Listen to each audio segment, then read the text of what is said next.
All right, Brian, we are live. Here we are recording another show. Wow, you came in hot there, but then you backed off the microphone, and now I think we're good.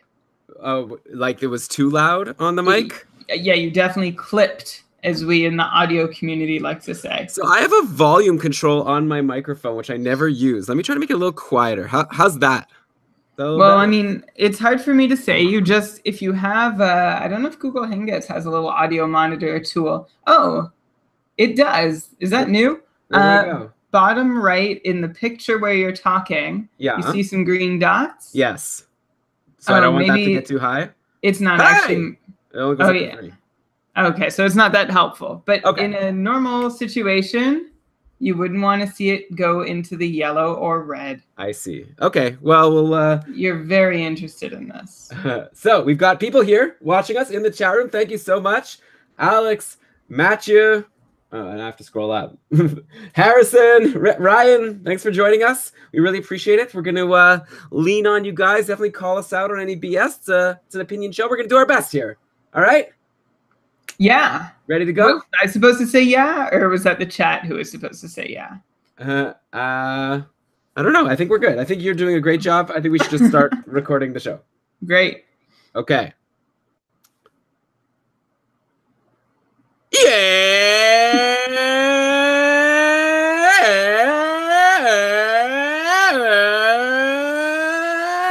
Yes! Thank you, everybody, for tuning into another episode of the Keeping Karlsson Fantasy Hockey Podcast, the best fantasy hockey podcast in the world, hosted by two guys own Eric Karlsson in their keeper pools. I'm your host, Eli Dubrovsky, and with me for this very special annual league design episode is my co-host and my co-league designer, Brian Combe. Hello, Elon. Hello, everyone, and welcome. It's back to school early. We used to call this episode Fantasy Hockey Architecture 101, but then we recorded it so many times that we couldn't keep calling it 101, but I still like the name. That's right. I think the second time we did it, we called it 102. But yeah, this is, Brian, not our typical show. It feels kind of weird. I'm used to coming up with a list of players and then writing a bunch of notes about them. And then you're like going to go and research and I can ask you a bunch of questions. This time we left it to the listeners. We posted on Twitter. We posted on our Facebook group saying we want your questions for league design, how to design the perfect league. All of us are really into fantasy hockey. I mean, if you're listening to a summer episode of the Fantasy Hockey Podcast, I take it you care a lot about playing fantasy hockey, and thus you probably want to be in a league with optimal settings. You don't want to do all this work and then have your league ruined because the commissioner doesn't know what they're doing or because you have some rule that's super unfair. So we're going to break down all of your questions. We also brought up some topics that we've come up with that we're going to talk about, and we're going to try and just come up with our theory of what makes a good league. And keep in mind, everyone that's listening, a lot of this is opinion-based, right? There's no right answer. Some people like points. Some people like categories. I don't think there's really like you could just say, oh, one's better than the other. It depends what you're going for. We'll try to break down the pros and cons of all of these different decisions that people make. But whoa, I'm getting ahead of myself because, of course, let's start by mentioning a lot of things. Actually, I got a lot of announcements, Brian. Okay. We're presented by... Announce. I'm ready. Announce number... Okay, stop saying announce. Announcement number 1. We are presented by DobberHockey.com. It's the top fantasy hockey website out there. They dropped their guide. It's awesome. You have write-ups about all the teams. You've got a bunch of lists of like sleeper candidates, people who are due for regression. They've, of course, got projections, a whole bunch of different categories being projected. It's great value. You got to get it. You download the PDF once, and then you can also keep downloading it as the season approaches because they're updating it all the time. So check it out, DobberHockey.com. It's also a great site for other stuff. But okay, I've mentioned that before. Announcement number 2. I don't have to make all the announcements now. We're Do it. Okay. Announce. Announce! People in the chat room are writing announce also. I don't want people to get bored and like turn off the show before we've even started because we've got some good content. You talking about not getting to the announcements or the content is going to make people do exactly that. No. What is the next to announce? Okay, so we are going to be recording our 2018-19 NHL Audio Almanac starting next Saturday. I can't believe it, Brian. The time has come. Thanks to you, the listeners. We got our Kickstarter funded, and now we're going to record. And if anyone didn't get in on the Kickstarter, it's like, OMG, what have I done? Now I'm not going to be able to listen to this 20-plus hour extravaganza. Never fear. Over the weekend, we made an online store. It was kind of hard, but we figured it out. And so if you go to keepingkarlsson.com/almanac, you'll get to the store. You could pre-order the almanac or guide, the audio guide, right? Again, just to repeat it, it's gonna be like 31 chapters, one for each team, where we're gonna break down the fantasy value of all the fantasy relevant players and all the teams. It's gonna be insane. Brian, I actually don't even know how we're gonna do it. I was starting to break down like how many hours we're gonna need. I was like, we don't have, we're gonna what, record 6 hours a day? I guess we will. We're gonna figure out, we'll make at least. Yeah, at least. This is the world's first ever. We have to make a big impression, and we're gonna get it perfect the first time out, just like every new thing.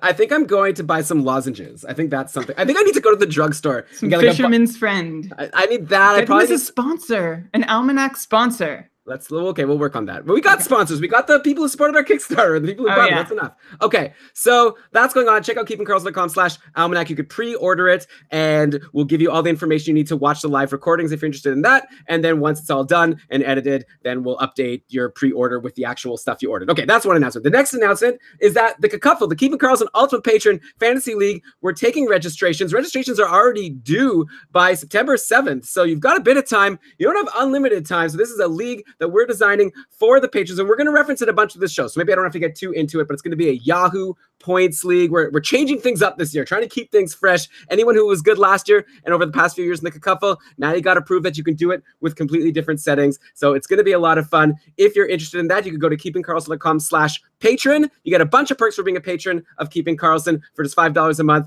and one of them is you get access to our league, and we'll talk about that a bit more. So Brian, why don't we get into our topic of actually designing a league, and as we go, we're going to talk about some of the decisions we made for the Cacuffle this year, because we actually made a bunch of changes based on a lot of conversations we had, and I'm looking forward to rehashing these conversations now on the show. So Brian, take it away, because I feel like I've been talking too long. You wanted to talk some philosophy, right? Yeah, right off the top, I think, like you mentioned, some caveats about how a lot of this is going to be subjective, and we're going to talk about some basics for league design, and that's all great. But the big like meta or philosophical elephant in the room, or should I say the divine beast Varuta in the room, is why do we play Zelda reference? Yeah, thanks. Why do we play fantasy hockey, right? What are we trying to replicate? There are a couple ways to approach fantasy hockey from a more meta perspective. One situation is, well, like fantasy hockey, I want to build a team like a real hockey general manager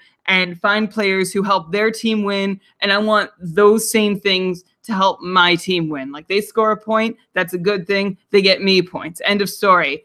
There's another sort of branch of fantasy hockey where it's like, okay, I want to play strategic and managerial game using all the events in hockey as the variables and like the things to battle over. It's almost like a simulation or arcade kind of question for the NBA Jam fans out there. The answer is somewhere in between, right? Do you want something that just like applies hockey to some strategy, that just applies strategy to what happens in hockey? Like we all love hockey. We all pay attention to it anyway. So why not make a game out of watching hockey and tracking hockey and predicting hockey? Or do we really just want to build the best team to whoop our opponents? The answer, of course, somewhere in between, that we want a game that has that managerial strategic component, but we also, or at least my philosophy has been, I don't want my guys getting points for something that doesn't help their own hockey team. For example, penalty minutes,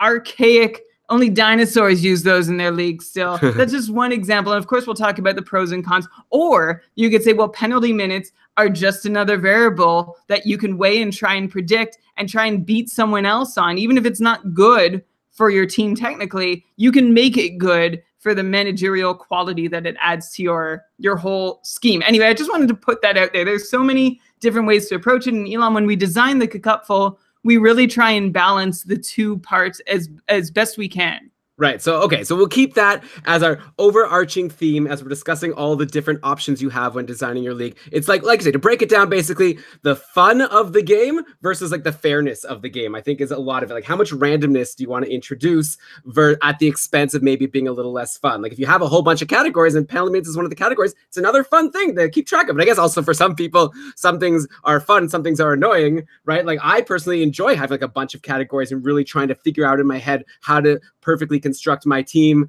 to, it's like playing a board game. Like you mentioned simulation NBA games, but I could think of also like, are you playing a Kalis, like a really fancy European board game that's very strategic. And I like those games, but like you say, you also want the game to be fair, and you also want the game to represent actually what hockey is, because we are pretending to be fantasy hockey managers here. So, okay, so good caveat there, Brian. Let's get into some of the questions we have. So the first, I think, big thing we want to discuss is categories leagues versus points leagues. Okay, so this is like the big change we made for the Cupful this year for the Keeping Karlsson Ultimate Patriot Fantasy League. I'll just be using the acronym Cupful from now on, so hopefully no one will be confused by that. So last 3 seasons of the Cupful, we've been doing a categories league, and very simply, what that means is every week you're competing against your opponent. Well, that's head-to-head. That's a whole other thing. But assuming head-to-head, right? Every week you compete against your opponent, and there's a bunch of categories: goals, assists, shots, whatever. And for each category, you keep track of who's winning that category. And at the end of the week, if I won 5 of them, and if you won 4 of them, then I won the week 5-4.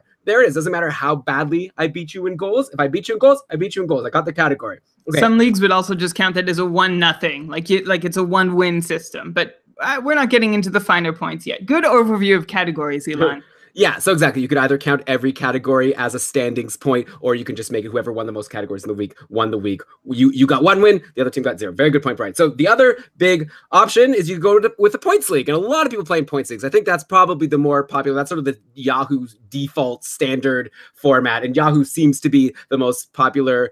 What do you call it? Framework, application, platform. Yahoo's the most famous, I think, platform out there. We've actually been using Fantrax for the past couple of years in the Cupful. We decided to switch over to Yahoo this year for some different reasons. Also, just to try something new. Fantrax has so many features, but also maybe it's not as user-friendly as Yahoo. So there's pros and cons, even with choosing the platform. But okay, points leagues.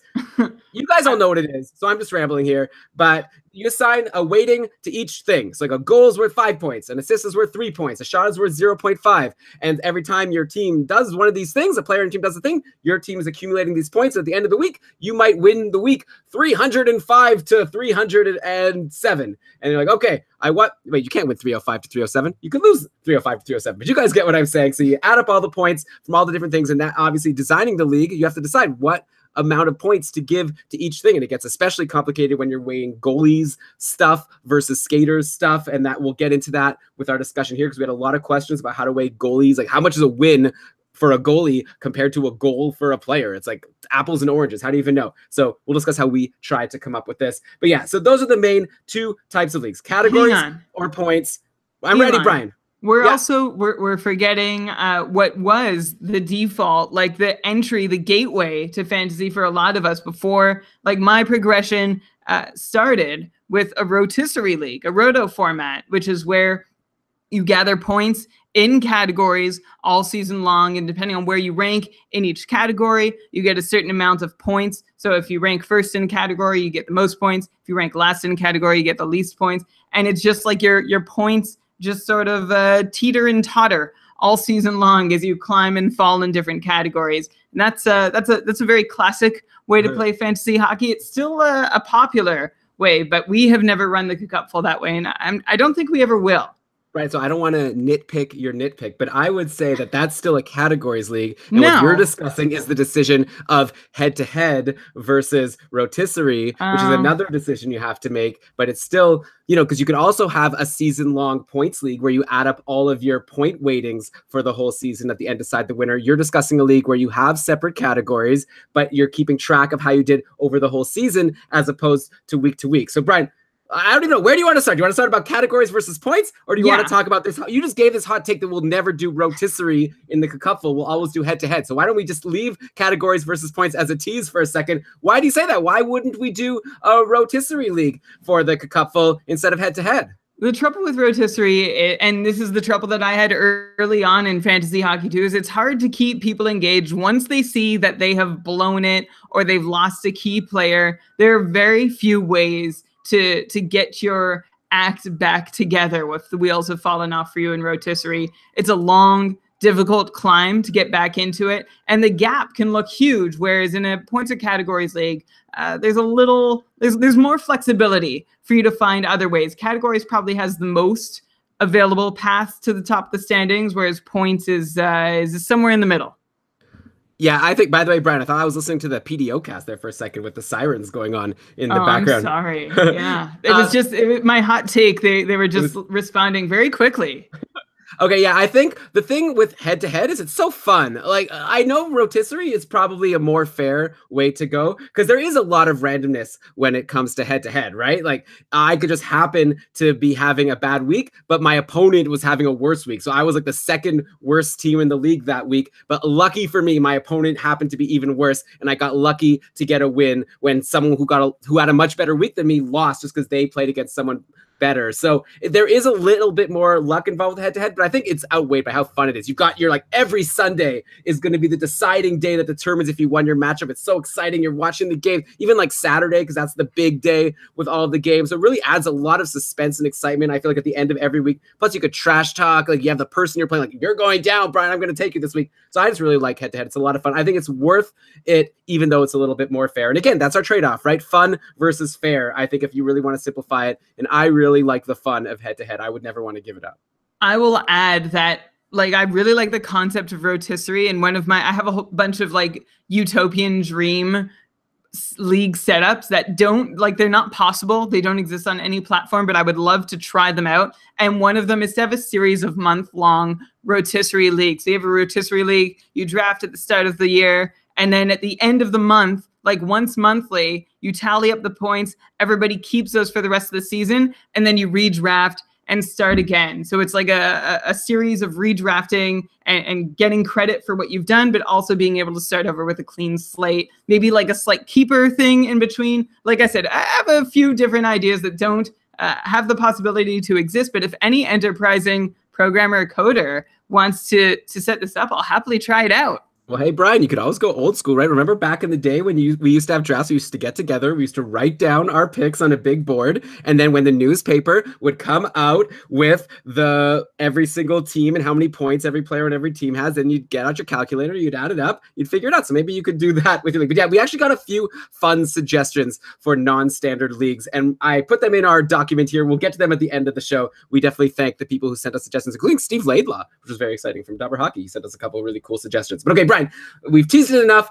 Why did we switch the cacupful from categories to points? Aside from the obvious reason that just we've done categories, we wanted to try something new. There was a lot of debate on our Facebook group when we announced this change. Some people were like, oh my God, yes, I was thinking of not even coming back to the cacupful. But now that I see that it's a points league, that I'm totally in. And other people were like, oh my God, you just made this league a baby league, an easy league. Point categories is so much more challenging. Points is like you're trying to dumb it down for people. So those were sort of the far ends of the arguments. A lot of people were also just like, I'm good with whatever. I'm down to have a good time. But I enjoy the extreme opinions because they're really fun to debate and discuss. So why not, before we like have the debate ourselves, why don't we just go through some like pros and cons for each? Like, Brian, why don't we just have a good old-fashioned standard debate? What side do you want to be on? Do you want to argue for points or do you want to argue for categories? Oh, I was not prepared. I did not prepare a side. I prepared both sides. I'm a very diplomatic person. Okay, you pick a side. No, debate against yourself was just an idea I had right now. I forgot you like to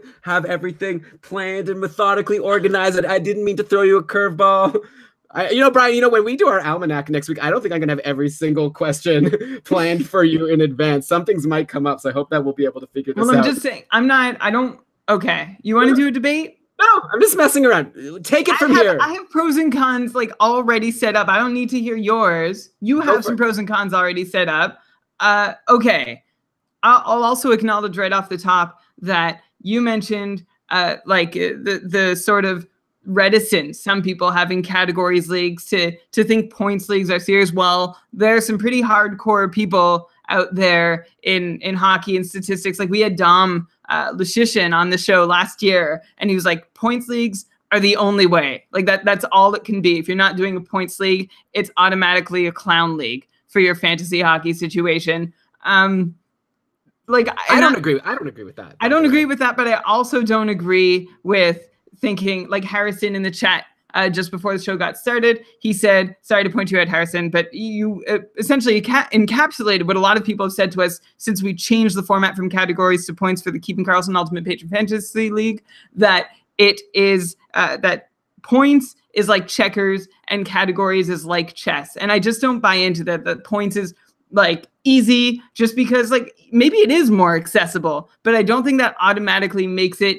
easier or simpler or less complicated. I think if you're against top tier competition, it's going to be the same or a similar degree of difficulty either way. And Right. a couple. Right. If I could just jump in there, yeah. Like, the idea with the cupful is you're going to be in a division with 13 other people who support a fantasy hockey podcast, right? So you're going to be playing in a league of 14 people who are really intense and want to win. And I feel like as long as it's fair, like I think that's the real thing that it comes down to is like, are we coming up with a format where the better player, the more engaged player is going to have a better chance to win? But yeah, just to say one's checkers and chess, at the end of the day, someone's going to come in last place. And that person is going to feel like, man, this was a really hard game of checkers. You know what I mean? Yeah. If you play checkers against the world champion in checkers or chess against a 4-year-old, I know which one's more fun. All right. Okay. Enough with the analogy. We love you, Harrison. Two benefits to a points league right off the top that I think are going to be excited to play in the couple this year. Benefit one, in a points league, you get credit for everything your team does. In categories, you beat your opponent by 1 assist or 20. It comes out to the same consequence for that category. In points, though, this matters. It's not just your opponent's score +1 that you get credit for. If you like blow the top off the goals categories, if your shooters just go insane for a week, you're going to get full credit for that for the week. And that might help overcome shortfalls in other categories. So I'm all for you getting to reap the full benefits, the full fruits of your team's labor. The other main benefit of points leagues over categories is that you can weight each category specifically. Like you can decide how much more valuable a goal is compared to an assist, compared to a hit, compared to a block, compared to a goalie win especially. A lot of people in categories leagues have a hard time figuring out how to make the goalie categories not be such a huge factor.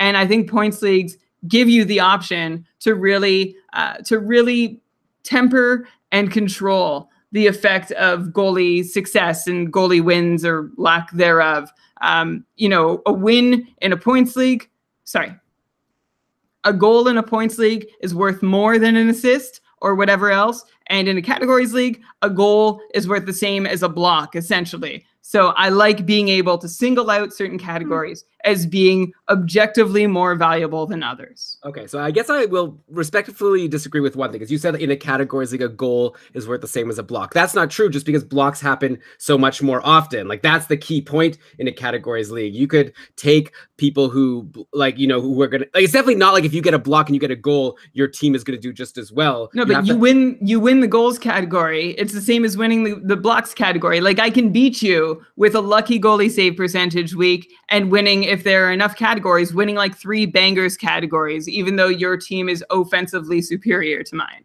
Right. Okay. So I think we're just talking about slightly different things. I thought you meant like 1 goal is equal to 1 block, but you just mean like the category of goals is equal to the category of blocks. And of course, there is the thing in a categories league where it's useful to get players who you can stack, right? Players who can contribute in multiple categories. If you have a player who gives you shots and goals and hits and, power play points, whatever, then that player is really valuable. That's your Alex Ovechkin in a bangers and mash league becomes one of the most valuable players just because he contributes in so many categories, even though he doesn't give you blocks. And yeah, if you have a defenseman who's going to get you a ton of points and a ton of blocks, that was John Karlsson and Roman Josi for a while, even though both of them have seemed to stop. But Erik Karlsson was killing it in blocks. He was like the league leader in blocks for a lot of the season a couple years ago, which was insane because he was also one of the league leaders in points for a defenseman. So there are, obviously, it's not as if you could say that you're going to draft like a blocks guy in the first round because it doesn't matter. Grab Chris Russell because he's best in blocks in round 1. There's a little bit more nuance, but I definitely am with you, Brian, in that when you're in a points league, you could really pinpoint and make a fine distinction between each thing that you're counting and make them worth what you want them to be worth. Also, I think another really nice thing about a points league versus a categories league is in a categories league, you kind of don't want to include categories where the event is rare, even if it's like a skilled thing. But if you have like a category for shutouts, most weeks, oh, what happened over there? Sorry, headphone fell out. Oh yeah, get that in your ear, squeeze it in. Okay, in most weeks in a categories league, if you have shutouts, it's going to be 0-0, right? Because what, like the most shutouts in the league for a goalie is like 8 or something, and that's like the best goalie. Like most of the time, there's not going to be a shutout in the week, and then it basically comes down to who can get the shutout of the week, which doesn't seem very fair, right? It's pretty random and it's so rare. But in a points league, it's so easy to just be like, okay, a win is worth 3, and then if you get a shutout, then you get an extra 2, so then it's worth 5 if you had a win with a shutout. And so it doesn't matter how rare it is. When it happens, if it happens, you get a bonus for it. For the Cupful this year, we're having some points for shutouts. We're also having some points for shorthanded points, which I think is a very skilled thing to do. It's very impressive for a player to get a shorthanded point. It's probably one of the most, I think it is the most difficult type of goal you can score is a shorthanded goal, because your team was down a man and you were still able to somehow get it down the ice and score a goal. So why not reward it? But in a categories league, it's like crazy to have a whole category dedicated just to shorthanded points, because they rarely happen. It's going to be just luck based. Like once in a while you'll get it, once in a while you won't. You can't really draft for shorthanded points. So yeah, like in the Cupful for the past few years, we've been doing special teams points, which was power play points plus shorthanded points. But I kind of think a shorthanded point is like a lot more impressive than a power play point. If anything, a power play point is really easy to score, right? Like that's when your team has the advantage. The main reason I like to give an extra category for power play points in a categories league is just because to give extra value to those players who get on the top power play, and just it makes it another thing to also have to count. Because that's another thing with categories leagues is you need to have a certain amount of categories to make it worthwhile. You can't just have a categories league and do goals and assists and call it a day, right? So I do think there is that point, all the rambling aside, right? That points leagues let you really pinpoint what you want. On the other side, Brian, if I may make a counterpoint now to the things you said. Yes, now let's both join the other side of this debate, which is category leagues are better. Yeah. I think categories leagues have a bit more gamesmanship to them. And by that, I mean kind of like what you said, Brian. Like, let's say your team, you drafted and you realize, man, my teams don't really score that many goals. If you're in a points league and you don't have players who score goals, you're going to be in some trouble, right? Like usually assists aren't worth as much, shots aren't worth as much, like hits and blocks. In a categories league, you could be strategic and you could be like, okay, how about I just really focus on getting good goalies and focus on getting some guys who hit and block, and maybe I'll be able to sneak some wins with my peripherals and get lucky with some goalies. And you can, and also like later in the week, if you realize you're doing badly in a single week, you can maybe pick up like that blocks guy to get you over the top in blocks. In a points league, everyone just has a number associated with them, right? It's just like one dimension, as opposed to in categories leagues, there's multiple dimensions. So in a points league, when I'm looking at my free agents and seeing who to add, we're all like going for the same players, right? Like we're all sorting by who has the most points per game or whatever, or most points per game over the last month, or, whatever. We're sorting by different things, but we're all looking at the same number and deciding who we think is going to have the highest amount of that number. In a categories league, you're looking at a whole bunch of different numbers and trying to figure out what you need for your team. If you're already up in assists, there's no point picking up a guy who mainly just gets assists. There's no point picking up Joe Thornton if you're already leading in assists and you're down in shots and goals. You might as well pick up someone else. Well, someone else might really want Joe Thornton. And actually, that also helps you for trades, right? In a categories league, you could really figure it out. We're like, you need a shots guy, I need a goals guy. We could work out a trade. I guess shots guys and goals guys are usually the same guys, but you know what I mean? In a points league, there's that one dimension, though there still is some room to wiggle, right? Like some people need forwards, some people need defense. Like we're going to get into the whole roster settings. I think that could help differentiate players. And also there's just the idea that how much risk you want to take. Like there's some players in points leagues who they're going to be like Radko Gudas. I'm sure in the Cupful he's going to get you like 3 hits and 2 blocks every game, which is going to be worth like, let's say 2 or 3 points. So if you just want to get a steady down the road guy that's going to like give you reliable production, you could pick up Gudas, or you could roll the dice and take someone like say a Joe Thornton, who if he gets a point, that's great, that he'll be worth more than Gudas, but there's also a good chance he'll give you 0 points, because if he doesn't get a goal or assist, he's unlikely to get you a shot. Or like Henrik Sedin was a great example of this, right? He's unlikely to get you a shot or a block or a hit or anything. So anyways, that's my main point here with categories. Categories leagues are, I think, a bit more gamesmanship, while points leagues, maybe you could make the argument that they're a bit more straightforward in the actual game of fantasy hockey. Yeah, so I'll summarize it even in a more neater way than you just said, Elon. In a points league, all players are of equal value to all owners. Whereas in a categories league, you'll find, like you said, you'll be chasing one category, someone will be chasing another. And on one hand, it's great to have the freedom and not all be chasing, the same objectively best guy, although there still rarely is an objectively best guy in a points league. Like you said, there's a ceiling floor thing to negotiate. And of course, what you predict from a certain player is going to be different from another manager. So you are going head to head and trying to figure out exactly who is the objectively best player. So there could be some fun in that, but you also lose the opportunity to sort of search for different characteristics of players. Although, you might say that makes it a little easier in a categories league where, you're not competing you're the only one who's looking for a blocks guy, although usually your opponent is probably going to also if you're looking for one. But at the same time, it's you can sort of be a little sneaky and be off radar and not be at all like on the same track. It's like going back to a board game, Elon. If you choose a different path to victory, you might be the only one on that path to victory. And in that sense, it becomes resources become more available to you. So this way, resources are equally scarce for everybody, which is I think a con before it is a pro, but I can see the flip side as well. And of course, that does lead into what you also got into, which is that in a points league, you might feel like you have less managerial control, right? There are fewer paths to victory than in a categories league where you have some room to be creative, where if one path fails, you can choose another way. In a points league, you got to have the most points. That's the end of the story. Yeah, as to your point, Brian, I guess we'll move on from this soon because we have a whole bunch of other things we wanted to talk about aside from categories. And what we should have said off the top, if you've listened to this episode in previous years, listener questions also coming. You might have mentioned this, Elon. I think I did. It's something new that we're adding to the episode this year. We'll get to them at some point. What a random thing to say. Okay, what I was going to say about your point about being able to have different ways to victory. I know last year in the Cupful, we had 7 categories. 2 of them were for goalies and 5 of them were for skaters, which I think turned out to be something that it's tricky. Some people decided to just punt their goalie categories, not even draft goalies until the very end, especially because in a categories league, you could have a category like save percentage, which is so random week in and week out. Like you could only have like 2 goalie starts and then win save percentage and goals against average. If you had good starts, you hit your minimum, you don't even have to play anymore. So many ways to win in a categories league. In a points league, you want to get goalies who are going to play games and get you points. You're not just going to play your goalies twice and then sit them because there's more points on the table to be had. So, okay, Brian, next, now that we've talked about points versus categories, of course, we didn't come to a conclusion. The conclusion is this year in the Cupful, we're trying out points. We're going to get into a little later in this episode how we broke down the weighting of the points and the decisions we made there. But yeah, we're going to try it out. The fun of the Cupful, I feel like, is every year we try something different and we keep the league fresh. And if we end up finding that we didn't like it as much, we can always change back. So if you played in the Cupful before and you're nervous or apprehensive about switching from categories to points, I say give it a try, see how you do.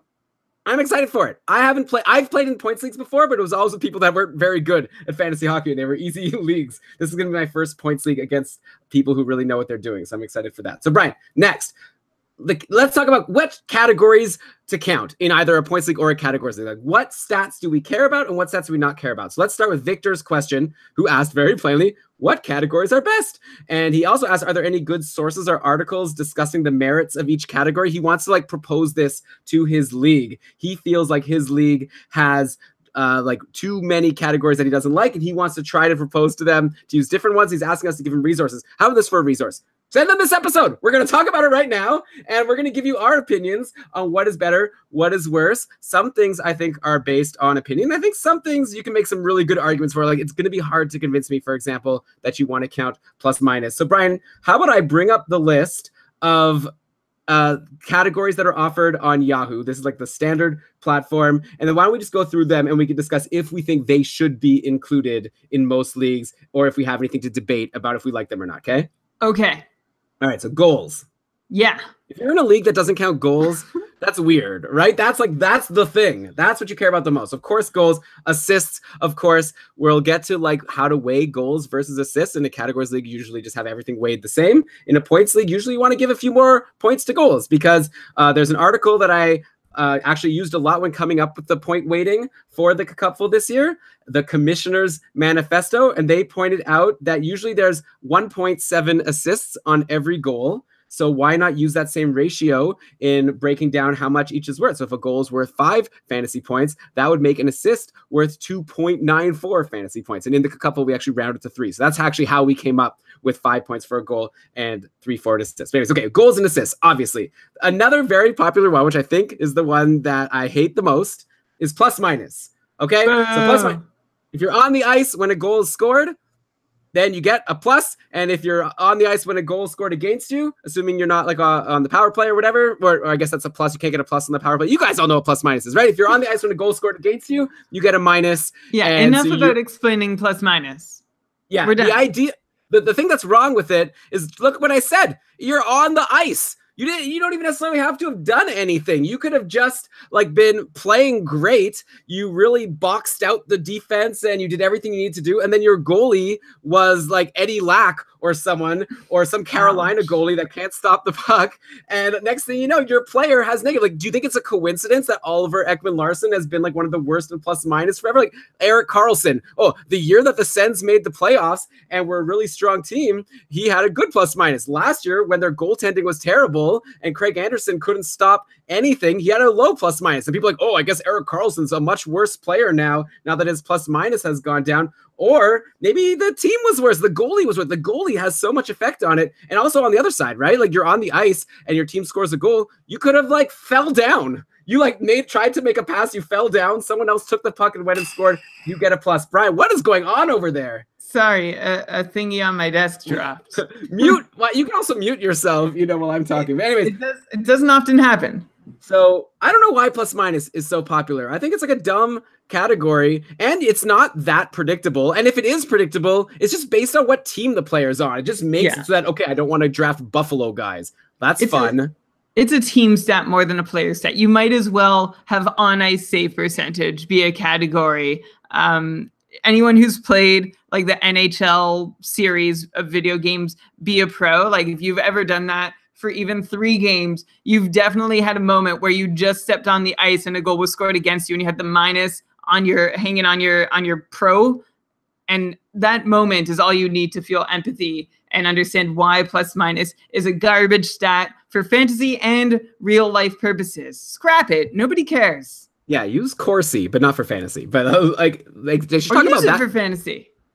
Well, sure. I guess if it's tracked, like that's a whole other conversation, right? Like some people want to be in leagues. I think Fantrax supports some really crazy categories. Maybe you can count takeaways and Corsi and stuff. But I also kind of like to be able to open up my The Score app and see how my team is doing when I'm in the bathroom at a restaurant in the middle of the season. And I don't know how to go find Corsi really easily. So definitely I like categories that are also the thing. Like I like to use Corsi and like, shot attempts and all of those things to help come up with which players I'm going to take. And that's what we use on the podcast all of the time to try to project how players are going to do. I don't know if it needs to be a fantasy category. I think it could be a predictive thing. But anyway, plus minus, bye. Okay, next, penalty minutes. Also, I mean, I like penalty minutes better than plus minus. I'll say that right away because at least penalty minutes, I feel like there's some like some players are good at getting them and other players aren't. It doesn't matter what team you're on. It doesn't like you're the one responsible for getting those penalty minutes. Of course, on the other side of it is like, what are we even measuring here? Like your ability to cheat?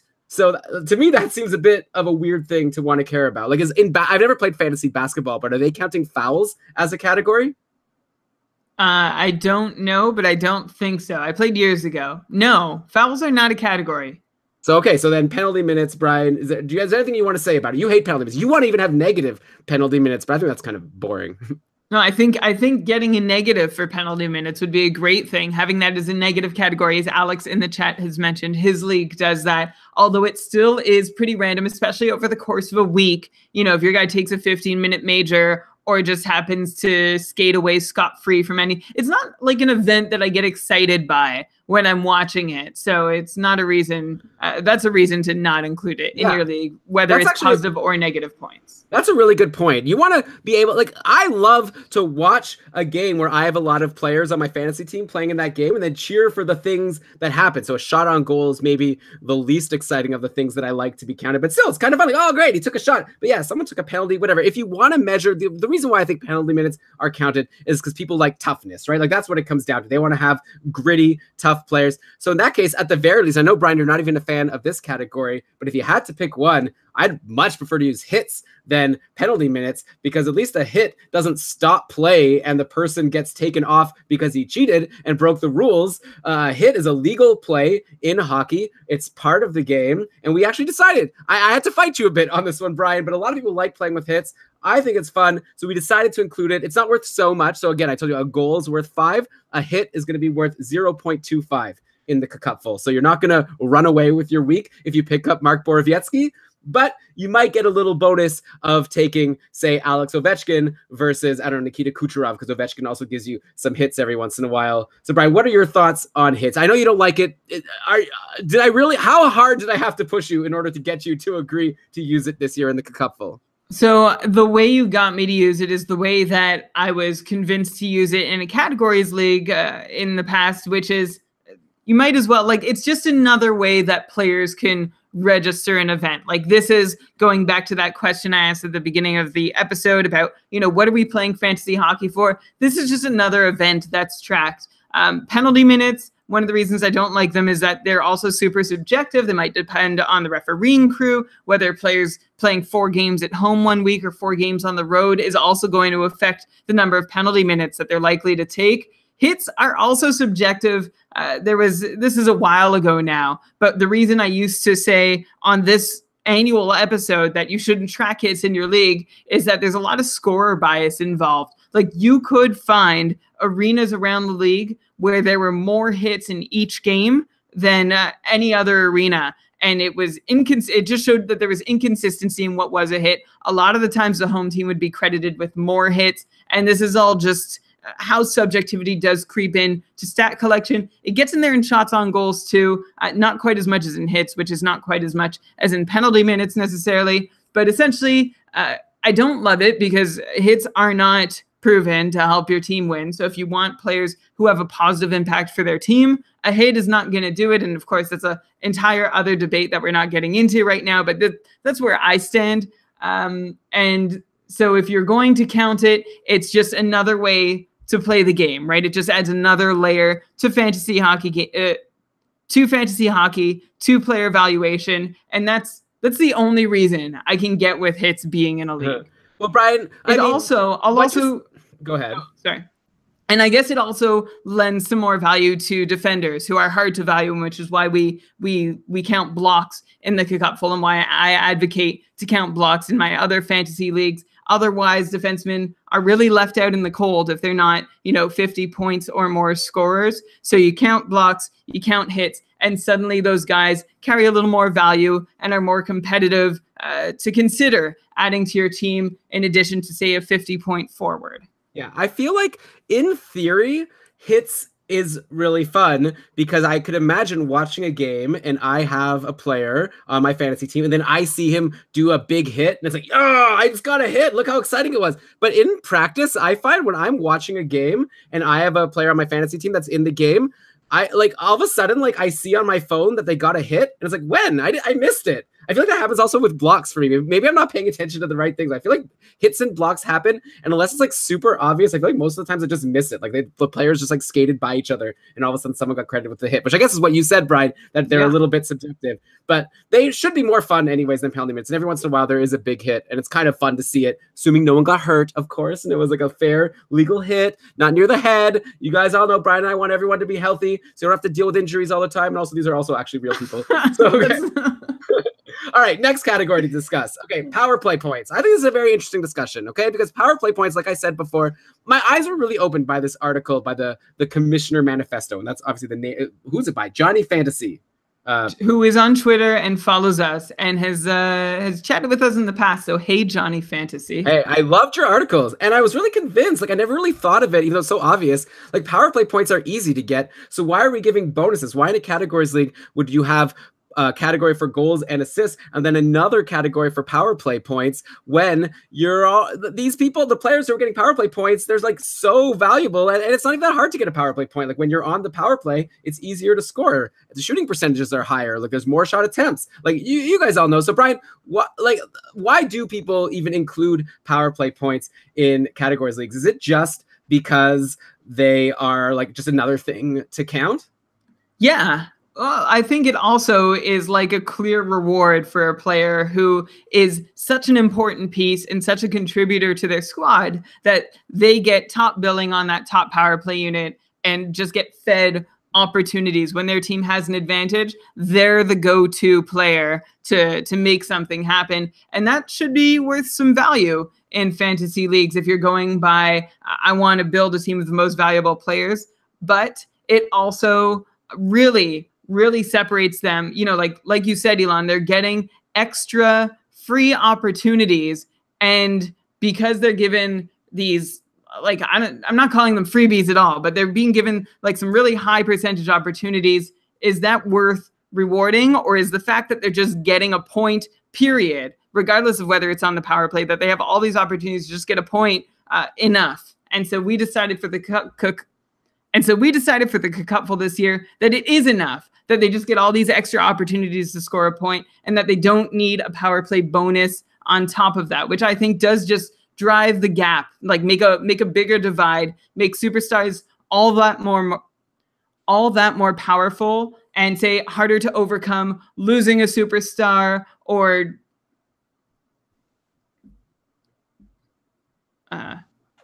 all that harder to overcome losing a superstar in your lineup due to injury or whatever else. It helps close the gap between player value. Yeah, Harrison said in the chat, the reason why you include power play is because it's fun to see your player get a power play point, and that's his answer. And it's true. I feel like the thing is, in a categories league, it's different, right? Because you need to have a bunch of different categories because you want to cheer for different things. And I love when first I see that my player scored, then I realize it was on the power play. It's like, yes, I just got a goal, I just got a shot, I just got a power play point. I needed a power play point to overtake my opponent. So I think it is very exciting, and I think it is worth it to count power play points in categories leagues, even just because we've been poo-pooing so many categories, and we're going to continue to do it. Hint, hint. Watch out, game-winning goals. We're going to get to you soon. But I feel like in a points league where you really get to just weigh things out, and at the end you just add up the different points. It's not about I needed a power play point. You just need points overall. So I think in that case, it does make sense. And I really am excited to see how this will go for us, Brian, to not count power play points in the cupful this year. You're going to get 5 points for a goal, 3 points for assist. If you have a player on the top power play, that's really good for you because you're going to have a higher likelihood of having a player get goals and assists.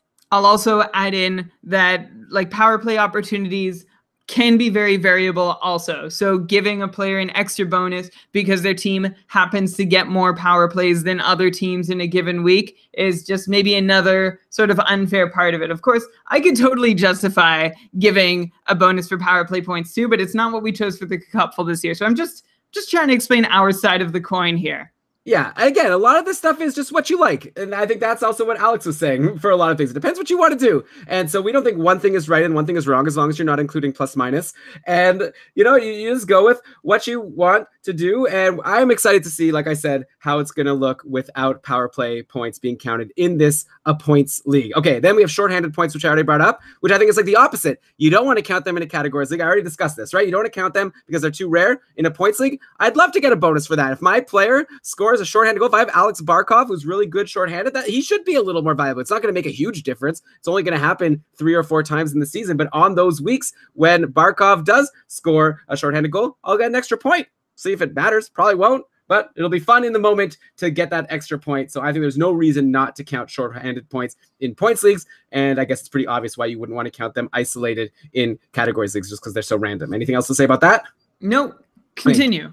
Game-winning goals. Okay, this one sucks. This is like plus minus, okay? Because a game-winning goal, like the idea of plus minus was to try to measure like how much your player is helping your team, but really it's just like measuring like if you happen to get unlucky and your goalie let in a bad goal while you were on the ice. Like same with game-winning goals, right? It's supposed to measure you scored a big goal in the clutch, and I like that. Like if let's say an overtime goal could have an extra value in a points league, I think that would make a lot of sense. Or like a winning goal in the third period, or even the tying goal in the third period. These are like big clutch goals, super exciting. Why not give something extra for that? So I'm all behind the idea behind game-winning goals, but in practice, it's just goes to the person who scored the goal that turned out to be the winning goal. So if your team wins 5-2, then whoever scored the third goal to make it, let's say 3-0 in the second period, that wasn't a big clutch goal. That was just a nothing goal at the time that then right at the end of the game when the other team scored their second goal with 2 seconds left, then that goal in the second period becomes a game-winning goal. Like, come on.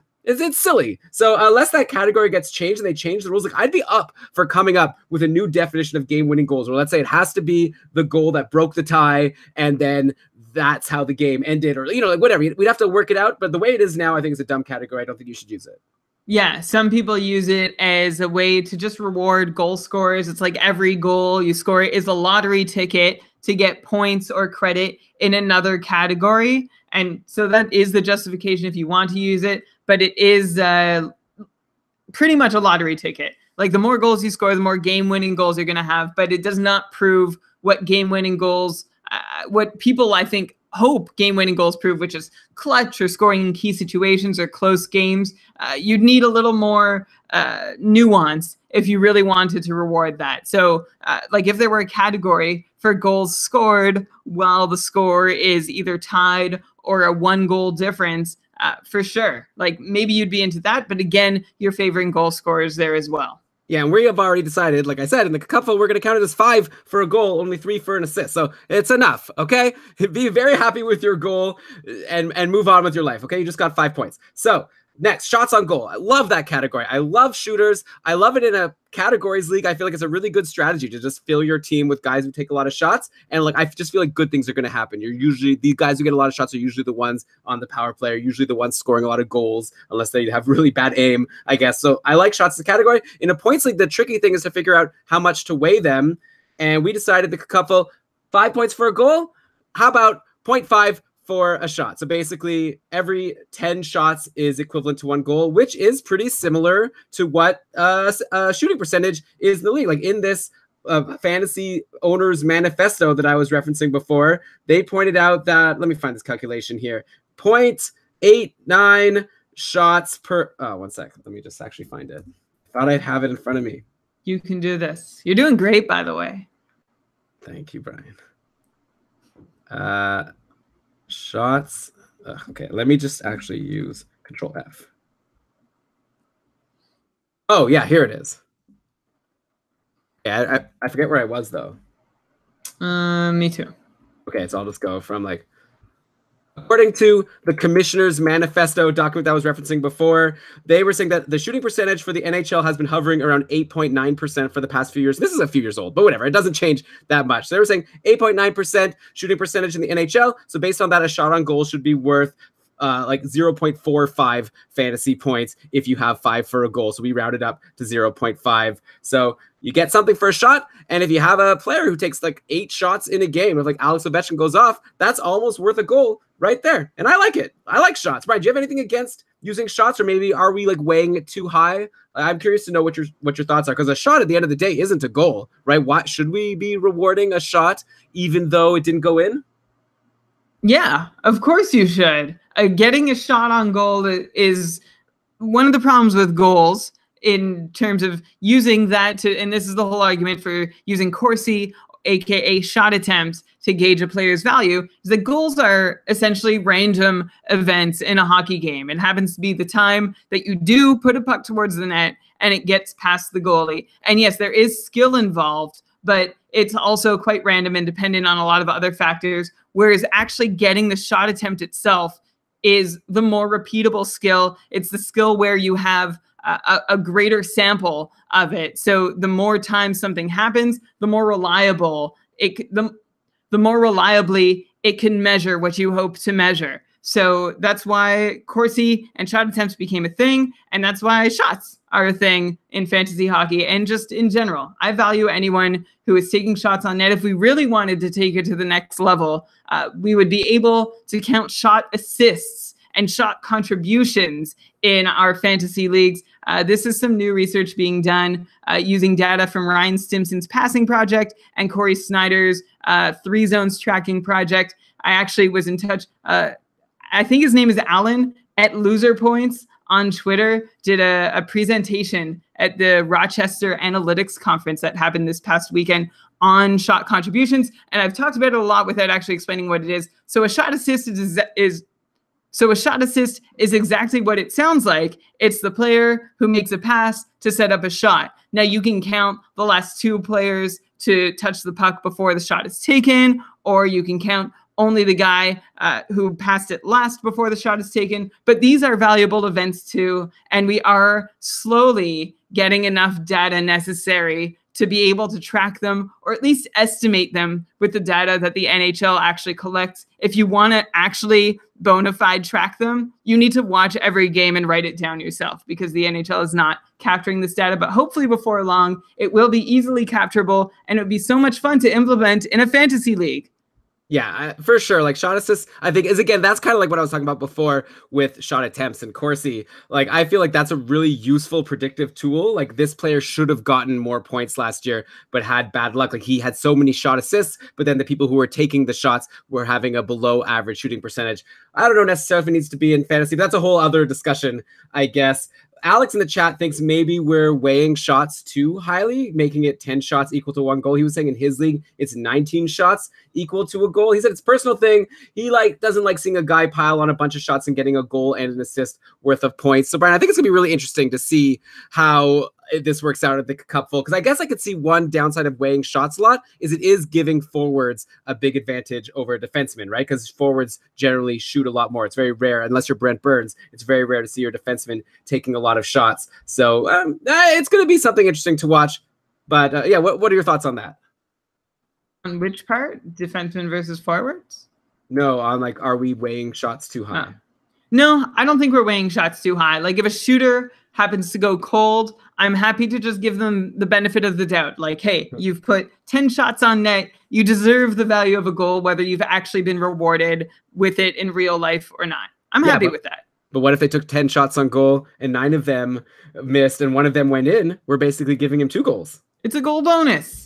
There you go. Okay, so it'll be really fun to see. And by the way, the whole thing about defensemen versus forwards and wanting to get them enough points, again, that could be rectified just by using defense roster spots. Because in the end, it all comes down to value over replacement. I think the main thing you need to care about is that are the defensemen able to differentiate themselves from each other? And in the same way that a forward is. Like, is a top defenseman in your league worth the same amount of difference to the top free agent defenseman versus like the top forward in your league to the top forward defenseman? Like if that number is equal, then I think that you're fine, even if a forward is worth more than a defenseman, because you don't have room on your roster. You've got to fill these 4 spots with defensemen, so you need to get the ones that are better than the other ones, right? In your draft, like if you wait till the very end of your draft, then you're going to end up drafting a bunch of forwards when you could have had similar forwards, and then your defensemen are going to end up costing you like 40 points or whatever for each defenseman because you waited so long and all the good ones were gone. So I think the problem comes if you like only weigh, let's say, blocks or something for a defenseman, and then all of them are pretty much the same.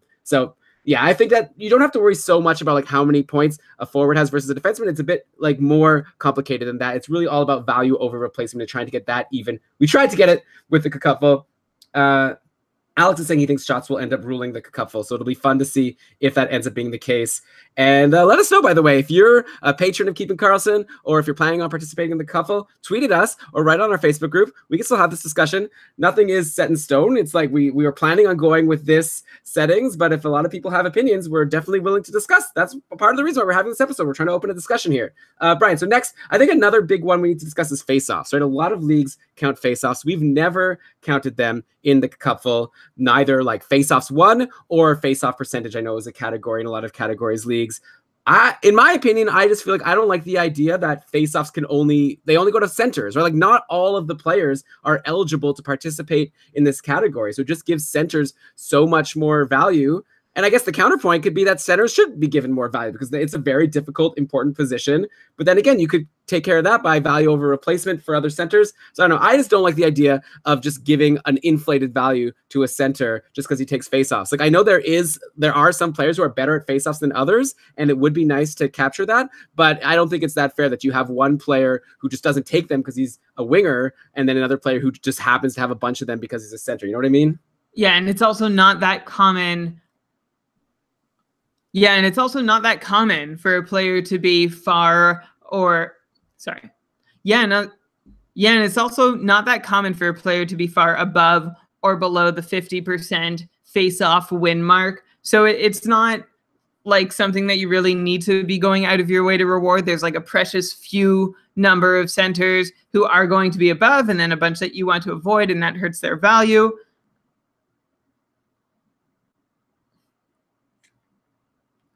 What else was I going to say?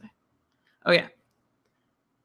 Also, in a lot of leagues, having a lot of centers isn't something that happens because centers can be a dime a dozen when you get to a certain point in your team depth, whereas wingers, there's a bit of a premium on them. And I don't like sort of changing the balance of that too much. I don't know that I have a good reason for not wanting to change the balance of that too much. Like I like knowing that if you find a really great winger, it's a better find than a center who, like, if you're not counting faceoffs and doesn't get credit for them because they might have a little bit more staying power on your roster. Also, it's a total volume thing, right? Like there could just be more faceoffs in a given game. If you're doing a categories league and you're counting faceoffs taken or faceoff wins, if a player plays more often, they're going to take more faceoffs. If there are more whistles in a game, they're going to take more faceoffs. And I know that these things can also be affected. Like volume is a determining factor for how many shots a player gets in a game, or maybe number of power plays they get, which leads to how many points. So you can extend that argument to go against some of the other categories that we've advocated for. But I guess I just don't like face-off wins. Yeah, that's right. Well, the players don't usually have control over how many stoppages in play there are. So I get your point there for sure. Alice is saying in the chat, center is the easiest position to fill right now, which is definitely true. There's always so many centers available in your draft, and it's really a lot harder to fill your wing spots. So he's saying giving them a bonus is harmful at the moment just because there's already so many of them. So that's a really good point as well. Okay, so Brian, let's switch over to goalie categories now. I think that covers most of the popular skater categories. I guess we didn't really dig into blocks. We like blocks. I know that you've seen some data like blocks aren't necessarily a strong determiner of something that's helping your team, but it's a really good way to give defensemen extra value. We went with 0.5 points for a block. So same as a shot if you get a block. So your Chris Russells, they're going to help you a little bit, not too much, but definitely the defenseman like Alex Pietrangelo, who blocks and also gets points. Hopefully if he can stay on the top power play next year, that makes him a little bit more valuable because he's also there giving you hits and blocks. Okay. Okay, so let's move. So with that, let's go to goalie categories. Teddy asked, in a categories league, how many of the categories should be goalie categories? For example, if a league has 15 categories, is it reasonable to have 5 categories as goalie categories? And actually, at Bobby's Grin on Twitter asked, what's the best proportion? On Twitter asked, what's the best proportion for Rotostats, skaters versus goalies? So yeah, we haven't even gone into what are the goalie categories that we like and don't like, but straight up here, it's really tricky, right, to balance skaters and goalies. I said before how in our Cupful League last year for categories, a lot of people just decided not to play goalies. The year before that, we had 3 goalie categories and 5 skater categories. So 3/8 of the categories were goalies. And I felt like that was a problem because goalies were worth too much. Like it's like 2 roster spots on a given night, almost contributing to like 37% of your total team's output. So I think it is really tricky and you have to get it right to really figure out. So in the categories league, Brian, what do you think is the right ratio? It's got to have something to do with how many roster spots you have overall, right? For sure. Like if you're running 2 active goalies, then it's different than if you're trying to run only 1 or 3 or 4, which is probably insane depending on how many people are in your league. Last year, Elon, we took goalie categories down to being just 2 out of 7, which was sort of controversial at the time because in previous years it had been 3 out of 7 or 3 out of 8. Anyway, we took it down to 2 out of 7, and I found it works well. So I'm just going to go with that. A 2-to-7 ratio of goalie to skater categories works. It means that, yeah, your goalies aren't going to be all-powerful beings, but with the amount of variability in goalie performances and with the impact, I mean, goalies can be injured just as much as players can, but goalies are harder to replace than players in many cases. So it also sort of reduces the impact of goalies succumbing to injury. Yeah, so you're saying 2 out of 7. So that would be the percentage breaks down to, let me do the math here, 2 divided by 7. 28 or okay, around 28% you're saying for goalies. So when Teddy was asking to have 5 out of 15 categories being for goalies, that's 33%. It's getting high, right? Because then basically you could win a third of your categories just by having good goalies. And it depends how you want to value things in your league. I agree with you, Brian. You don't want to just have the team with the best goalies having a huge advantage. Like, you should definitely have an advantage. I kind of liked 2 out of 7. Like, if you have a good week with your goalies, that's definitely a big advantage to win the week. If there's 7 categories, you need to win 4, right? So your goalies can give you 2 right there. Then you only have to win 2 of the remaining 5 categories to win the week. So I thought it was good. Maybe we could give goalies a little bit more. But the other thing is also, if you're having a league with 15 categories, then you have to include so many categories. You're introducing so many random things probably. In that case, you're probably using game-winning goals and plus minus and shorthanded points and all these things that are really hard to predict just to be able to use 5 goalie categories. So I'd be curious to know what the people in the chat room have to say actually for what proportion of goalie categories is right. But I feel you, Brian. I felt like 2 7s was pretty good. You were able to punt goalies, and obviously that's not really like being a manager in the NHL. Usually in the NHL, you need to play a goalie or you're just going to lose every week by default. But I don't know. It's tricky to reach that but it's tricky to reach that balance. It is. You want goalies to matter. You don't want them to matter too much. Something you said made me, and now I've lost it. You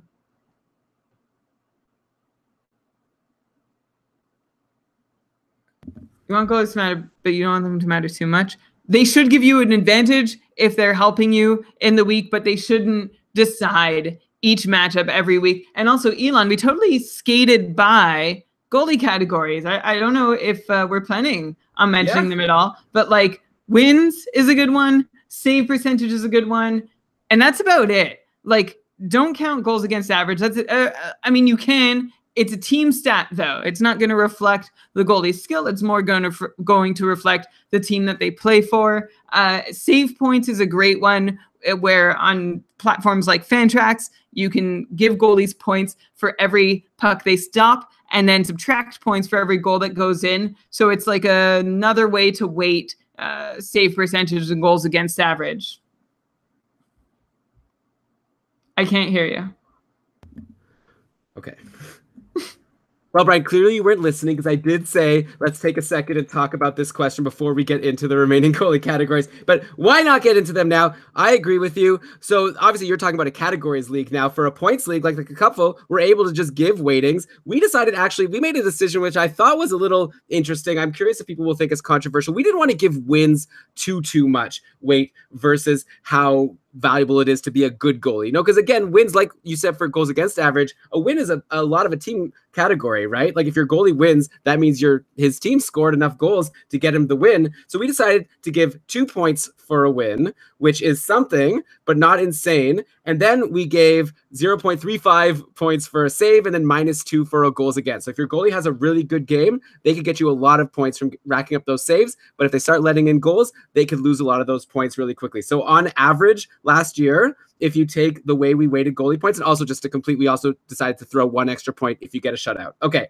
so the top goalie last year was Connor Hellebuck. He averaged 6.63 points a game, okay, compared to like Nathan McKinnon, who was leading the league in our categories. He had 7.2 points per game. And then actually Pekka Rinne had 7.14 points per game. It's just Hellebuck played more games. That's why he had more total points. And then if we scroll down to get a goalie like, let's say, Cam Talbot, who played a lot of games, but he only had 4.98, and that's a lot because he didn't play as well. He had a below average save percentage, and it hurt him. So he's still a lot more valuable than a lot of other goalies who hardly played at all, because still playing more is going to help you.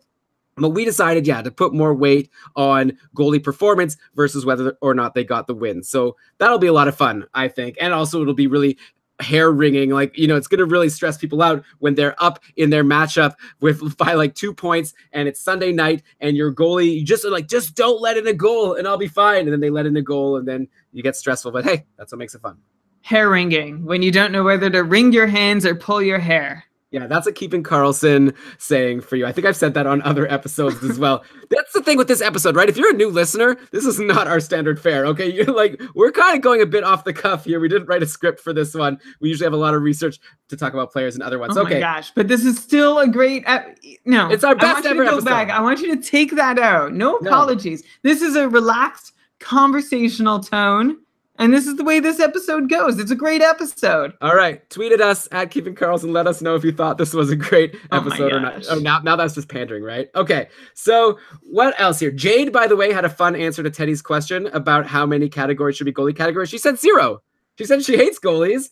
And I've heard a lot of people agree with her. A lot of people think goalies ruin fantasy hockey because they're so random, especially like in a categories league. Like we were saying before, when you're counting like save percentage or goals against average, you have to decide, oh, okay, I'm down in saves, but I'm ahead in save percentage. So should I risk playing my goalie in order to get those saves or the win that I need? But I might end up, if he has a bad game, I might ruin my save percentage. Those are the kind of decisions that keep you up at night. They're very, very stressful. And I can see why you don't like it, but I also think that's why it's a lot of fun. And it really makes the game very exciting once you make your decision of whether or not to play your goalie.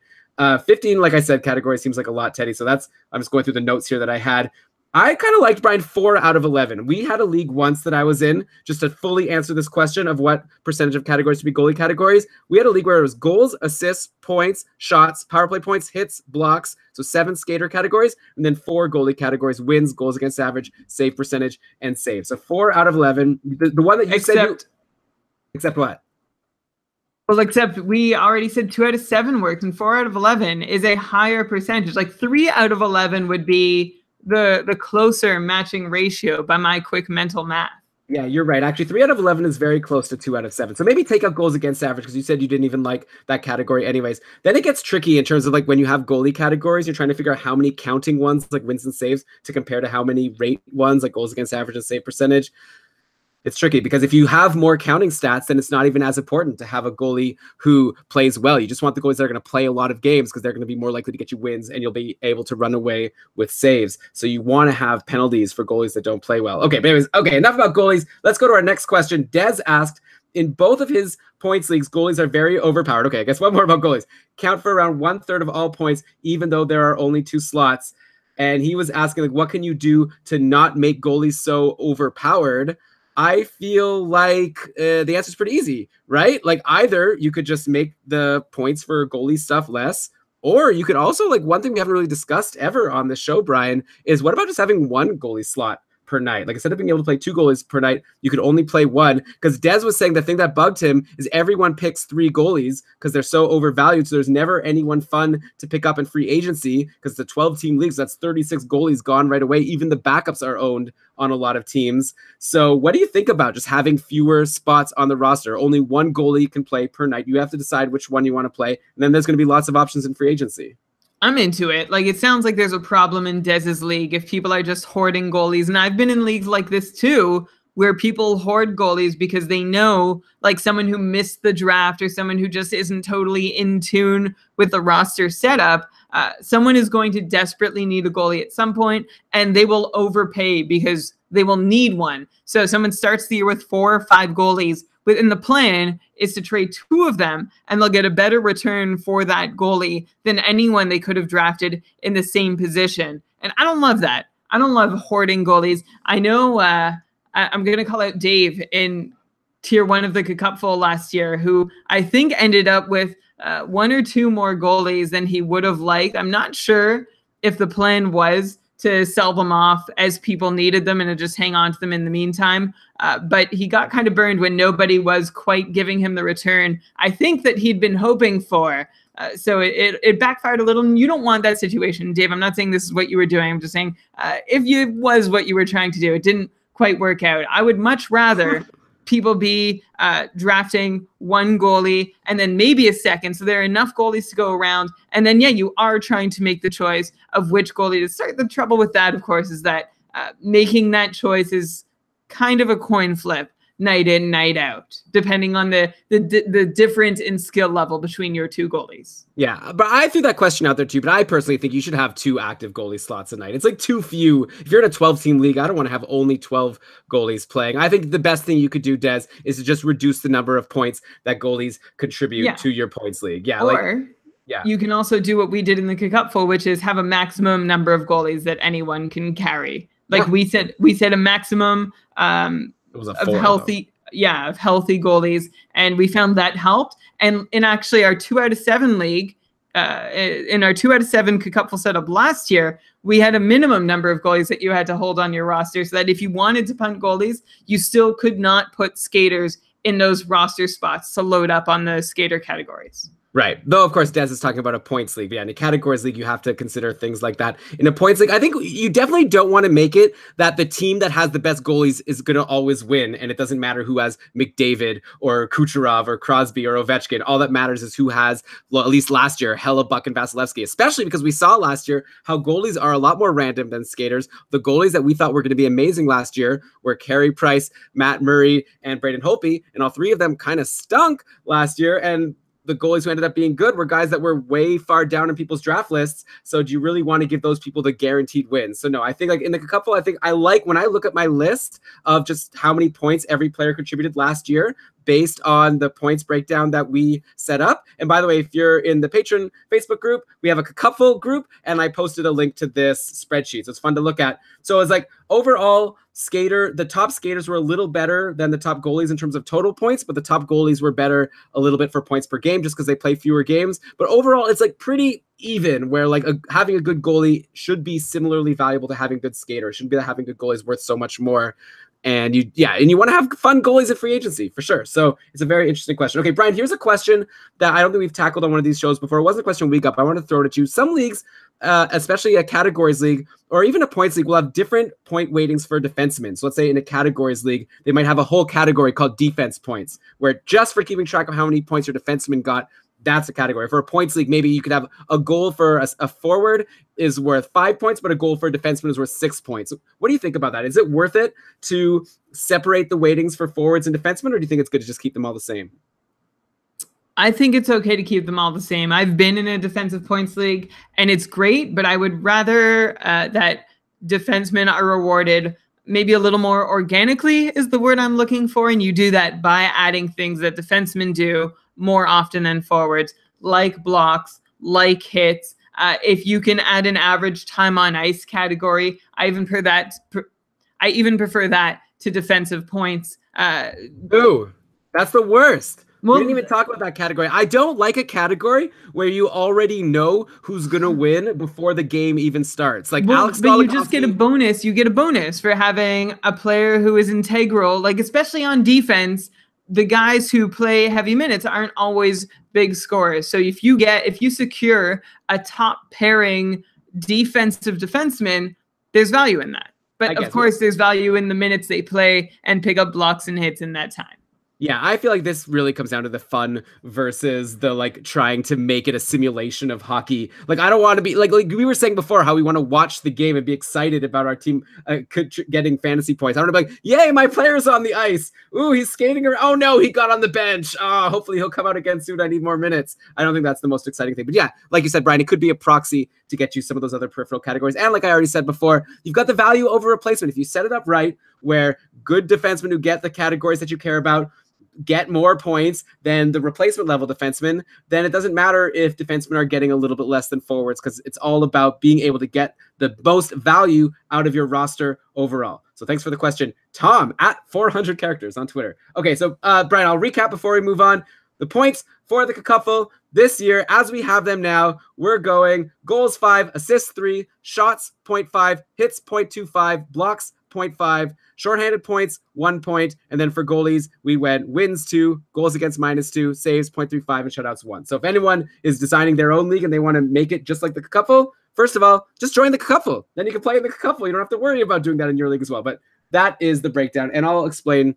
But why not now? If you want, sign up keepingkarlsson.com/patron. You get an automatic invite. You start in the bottom tier. The Cacuffle is a tiered league where you start at the bottom. Every time you win your league, you work your way up to eventually be in the ultimate tier 1 division, and you could challenge. This year, the ultimate champion is Brian. He won the tier 1 division last year, so he'll be defending his crown. We'll see if he'll be able to hold on to it. We've never had someone win 2 years in a row from any division, I don't think. Okay, so Brian, next common question that people always ask about, roster spots, right? And specifically the Cacuffle, you have to feel, wait, roster spots, sorry.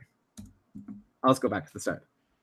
Okay, Brian, the next big decision you have to make when you're designing your league is how to set up your rosters, right? So you could just have straight up 10 forwards, 4 defensemen, 2 goalies, a couple bench spots, call it a day. Or you could go more in depth and have like center, left wing, right wing. In the couple, we've got all the different positions. We have 2 center, 2 left wing, 2 right wing, 4D, but we also threw a couple skater spots in there, sort of like rovers, where you could put any position on a given night. What do you think is the right balance of forcing people to have the players for each specific position versus letting them be flexible and be able to have any player? Because it's very frustrating if you're drafting your team, or like, or even worse, like if you're looking in free agency and there's a player who you know is looking so good, you want to grab him, you know he's going to get so many points, you listen to Keeping Karlsson, we told you you've got to grab this guy, but he's a right wing, and you look at your team and all of your right wings are already good, and you don't have room for another right wing, you don't want to drop any of your good guys, like, oh, if only, and then you have to try to work out a trade. It would be so much easier if you could just pick the guy up. So what do you think is the right balance there of letting people be flexible versus enforcing them to have the actual position breakdown that the league enforces?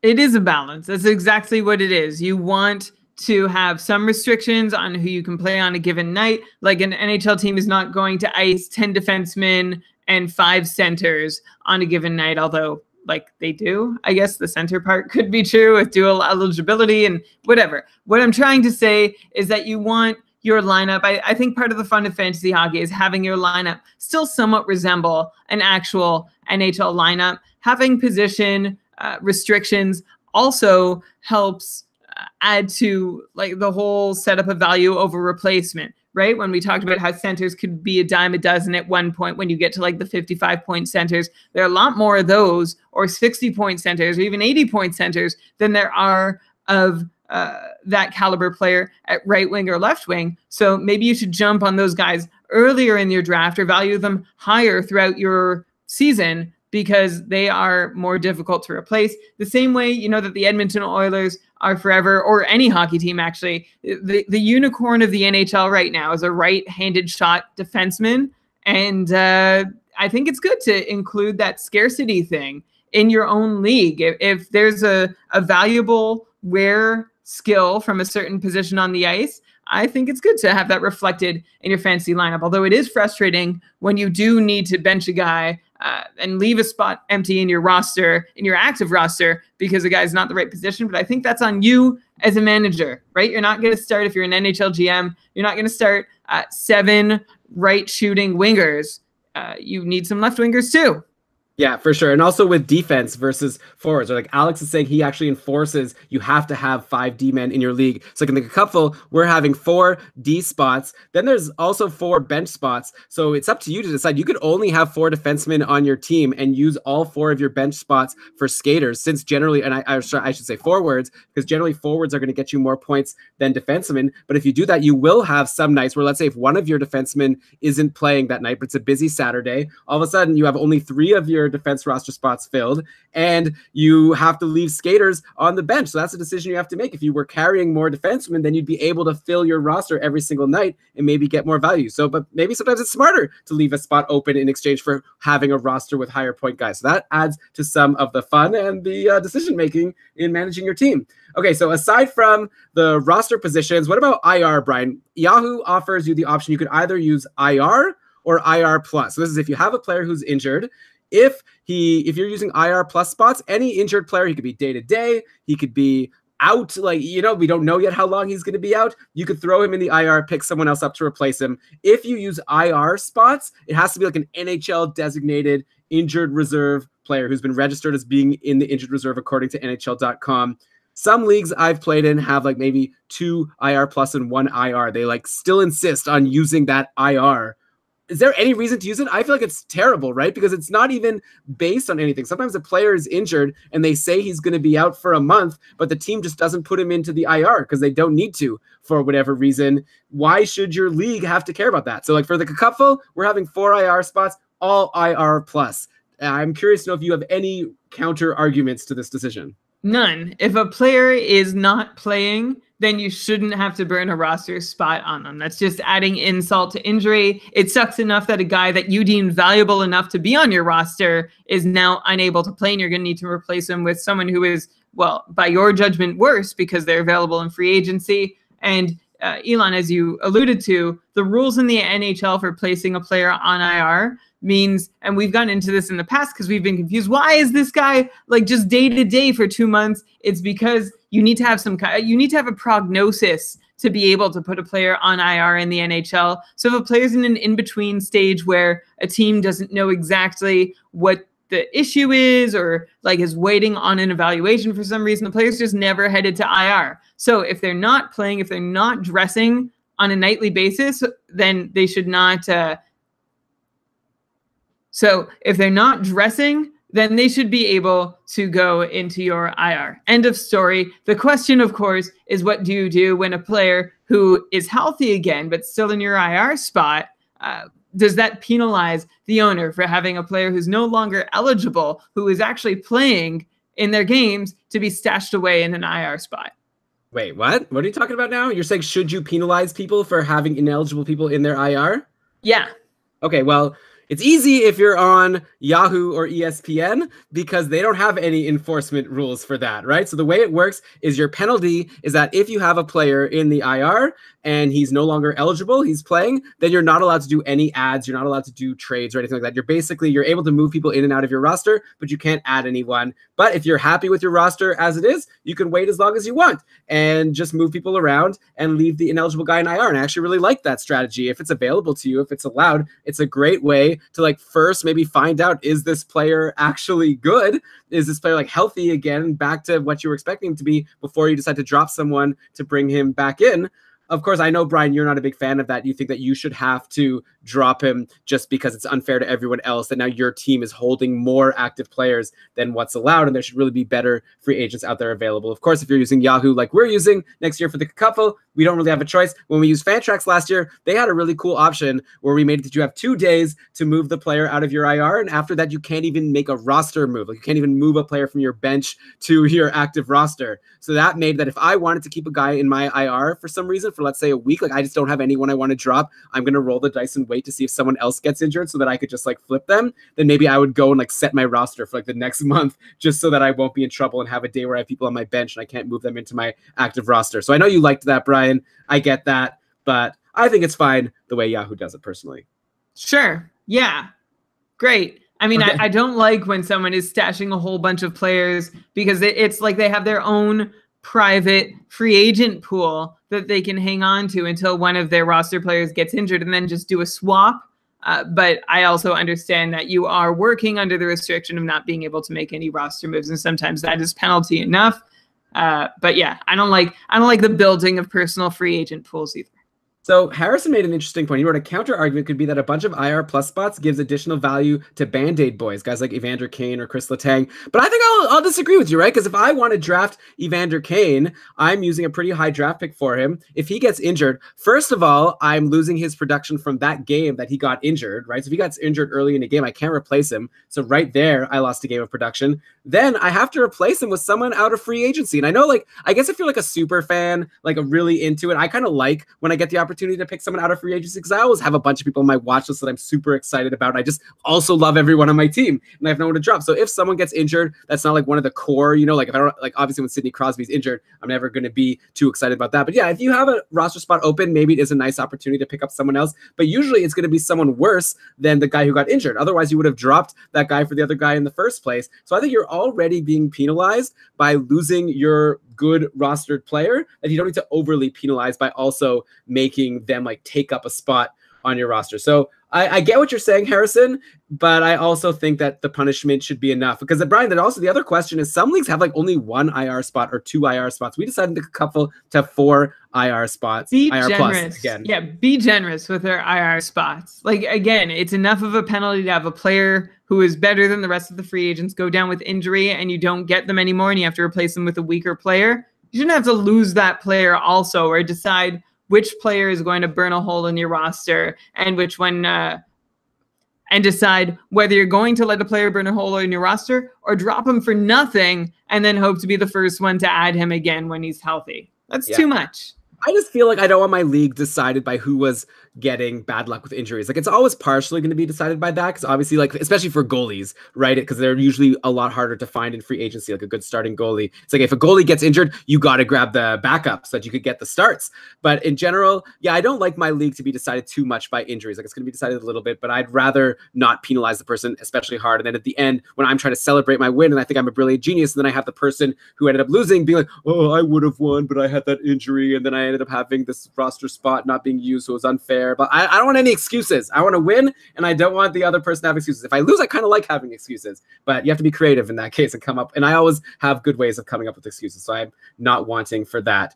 Brian, next, let's talk about acquisitions, okay? So first of all, there's the whole idea of acquisition limits. So we have our teams. There's a whole bunch of free agents that are always available. It's so tempting to flip around, especially like your bottom guy. You want to drop someone, pick someone up, especially if you can make changes that take effect that day. It's not like weekly locked lineups. You could really like game the system. If you have a player who's not that great, is at the bottom of your roster, and his team isn't going to play for 3 days, why not pick up someone who's going to play 2 times in those 3 days? And then you could always drop that guy after and pick up the original guy or someone else. So it's a lot of fun to stream, and that's why a lot of leagues introduce limits, either weekly limits or yearly limits. In the Cupful last year, we had no yearly limits, but we had 4 acquisitions a week, which some people thought was too much. Some people, of course, thought it was too little because they just want to do unlimited ads. Where do you land on this? What do you think the limit should be on how many ads you can make per week? Because I'll tell you, when there's a too strict of a limit, it can be very annoying. If you have an injury early in the week, and then so you had to replace that guy, and then halfway through the week you saw someone you liked, and all of a sudden it's the weekend, and if there's like a really good free agent, you've already used up all your moves. It's really annoying. Or if someone drops someone from another team, and it's like, oh my God, I'm top of the waiver priority. I can finally get this player, but I'm out of moves. I can't believe it. If I would have known this player would have been dropped, I never would have used that move earlier. So it could be really frustrating, but at the same time, you could really game it. So I think it's really hard to come up with the perfect setting for that. So where have you landed over the years? It is. And we had this conversation for the Cupful. We were even going as granular, like we were going back and forth between, should it be 3 moves a week or 4 moves a week? And we saw like, we ended up choosing 4, and it didn't feel like a huge difference, but it was a difference that we went back and forth about.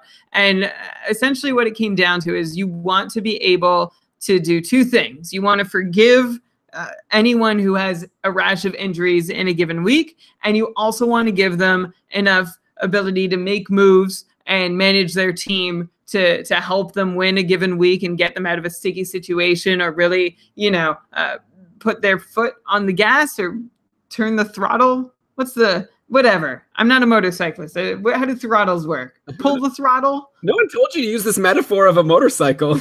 In any case, so you want to set your acquisitions high enough so that people have the freedom to do that, but you also don't want it so high that someone like is just streaming in without care, like 2 spots or even 1 spot on their roster every single night changes, and they have so many different players playing for their team, and it's just a constant, like whoever has the most time to spend at their computer to figure out the best way to game their lineup is able to win. So I would say that's the balance you're trying to strike. Enough room to forgive issues and difficulties that arise during the week and to allow for some gamesmanship, but not so much that it just goes to whoever's going to make the most streams. Yeah, but then there's also the option to have a yearly limit. Alex is saying in the chat room he uses a 35 yearly limit. I'll tell you, me personally, I feel like adding free agents is the way I like to play. Like a lot of people are really into trades, and I'm going to admit right now, I kind of hate trades. I feel like I have to talk to people, I have to like suck up to them, try to like really get the person's personality and figure out like what they want. And I mean, there's skill to that for sure. And we could get into that more in a little bit, but I feel generally I love to just use free agency, make those smart ads when I need to. And when I have a yearly limit, I find it super stressful because like, especially once I've like passed like in a 35 yearly limit league, once I'm like up to like 15 ads, then it's sort of like, oh my God, then I want to save a certain number for the playoffs because I don't want to be screwed, because that's a huge disadvantage if you're in a playoff matchup and your opponent can make double the moves that you can make. So I find it really stressful personally, and I don't like it, but I know, Brian, you probably think that's more fair to have a yearly limit. I like a yearly limit because you have the freedom to make moves however and whenever you want. But if you use them all too early or you don't pace yourself, that's your own problem.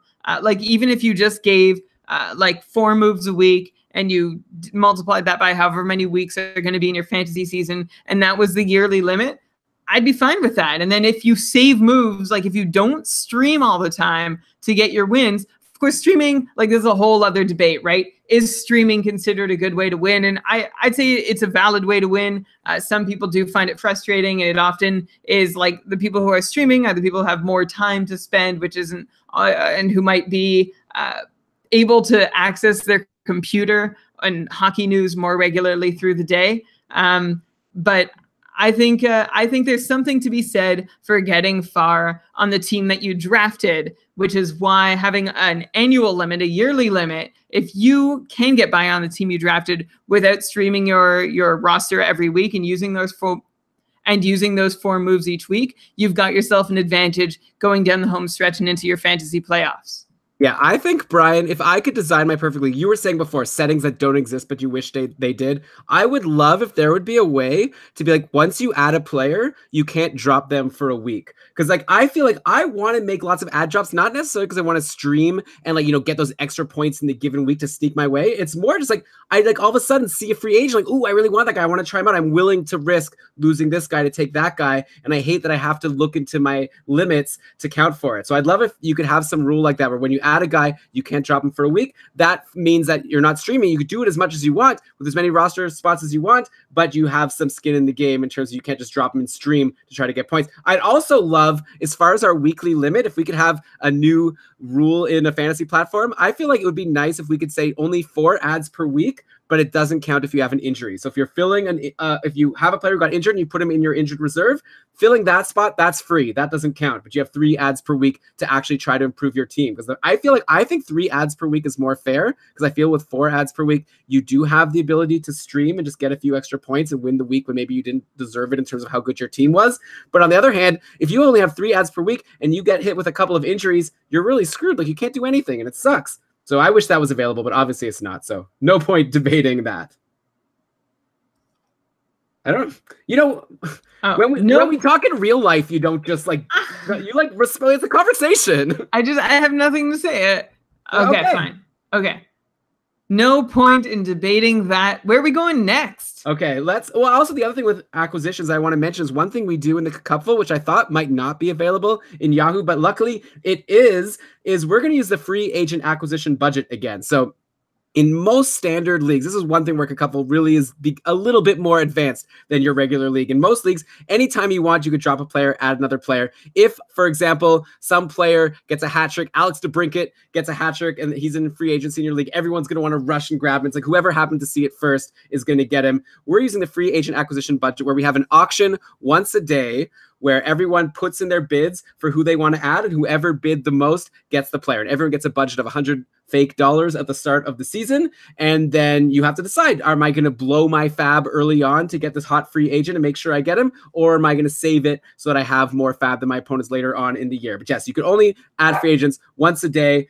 And I think that's the more fair way to go, because everyone has the same opportunity. Especially because we have people playing in the Cupful from all over the world. Someone from Australia might be asleep when their goalie gets injured, and I feel like they should have the same opportunity to bid for the backup goalie rather than just get bad luck because they happen to be asleep or at a party or something when they needed to be making a move. Again, it levels the playing field for some people have jobs or lifestyles where they can access hockey news and computers all day long. Some people don't have that luxury or opportunity. I don't know if I should call it a luxury. In any case, I like having that one time a day where all moves are processed.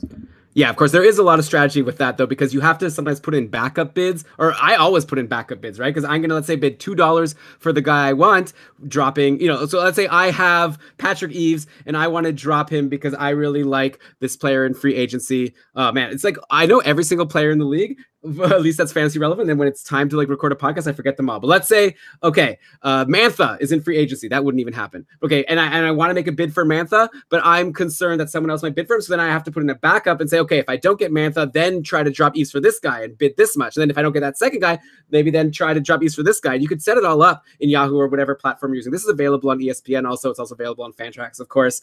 And you could set it up so that you'll eventually get someone that you want. So there's a bit more work maybe involved than just adding and dropping a guy, but I think it's worth it. It's more fair. And it's also really fun every day to be all nervous and see who you ended up getting. I think in Yahoo, the draft is going to happen. Or I should say the draft. The auction, the pickup time is like 3 a.m. or 4 a.m. Eastern time. So for most people, they're just going to go to sleep, set everything up before they go to sleep. And then when you wake up in the morning, you're going to see who you got, and then you set your roster for the day. So it could be a lot of fun, especially with goalies, where you're trying to pick up your like backup goalie that you want to add for a stream later in the week. Okay, next, Brian, let's talk about trades. Okay.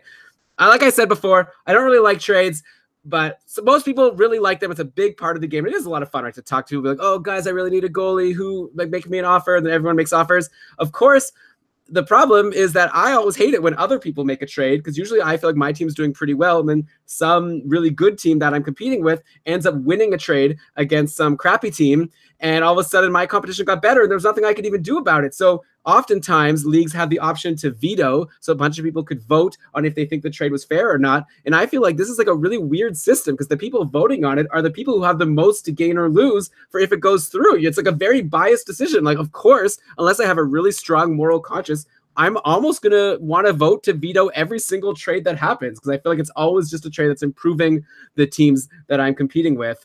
So we have a solution for that in the Cupful. It's easy for us because we have multiple divisions and you and I are commissioners, so we're able to be unbiased and just look at the different leagues without being in them and make a decision. I feel like it's a lot harder when you're in a league by yourself. And I'm going to throw it out there. If you're in a league and you're having vetoes hurting your league, and I think it's a toxic thing. I think it was people were saying that in the chat room today, how like, you can have a trade, someone like a commissioner or someone like vetoes the trade, and people are like, oh, that wasn't fair, you just vetoed because you're unhappy. Then people start fighting. Next thing, that could like actually ruin the league or really like make the league a lot less fun. So I'm going to throw it out there.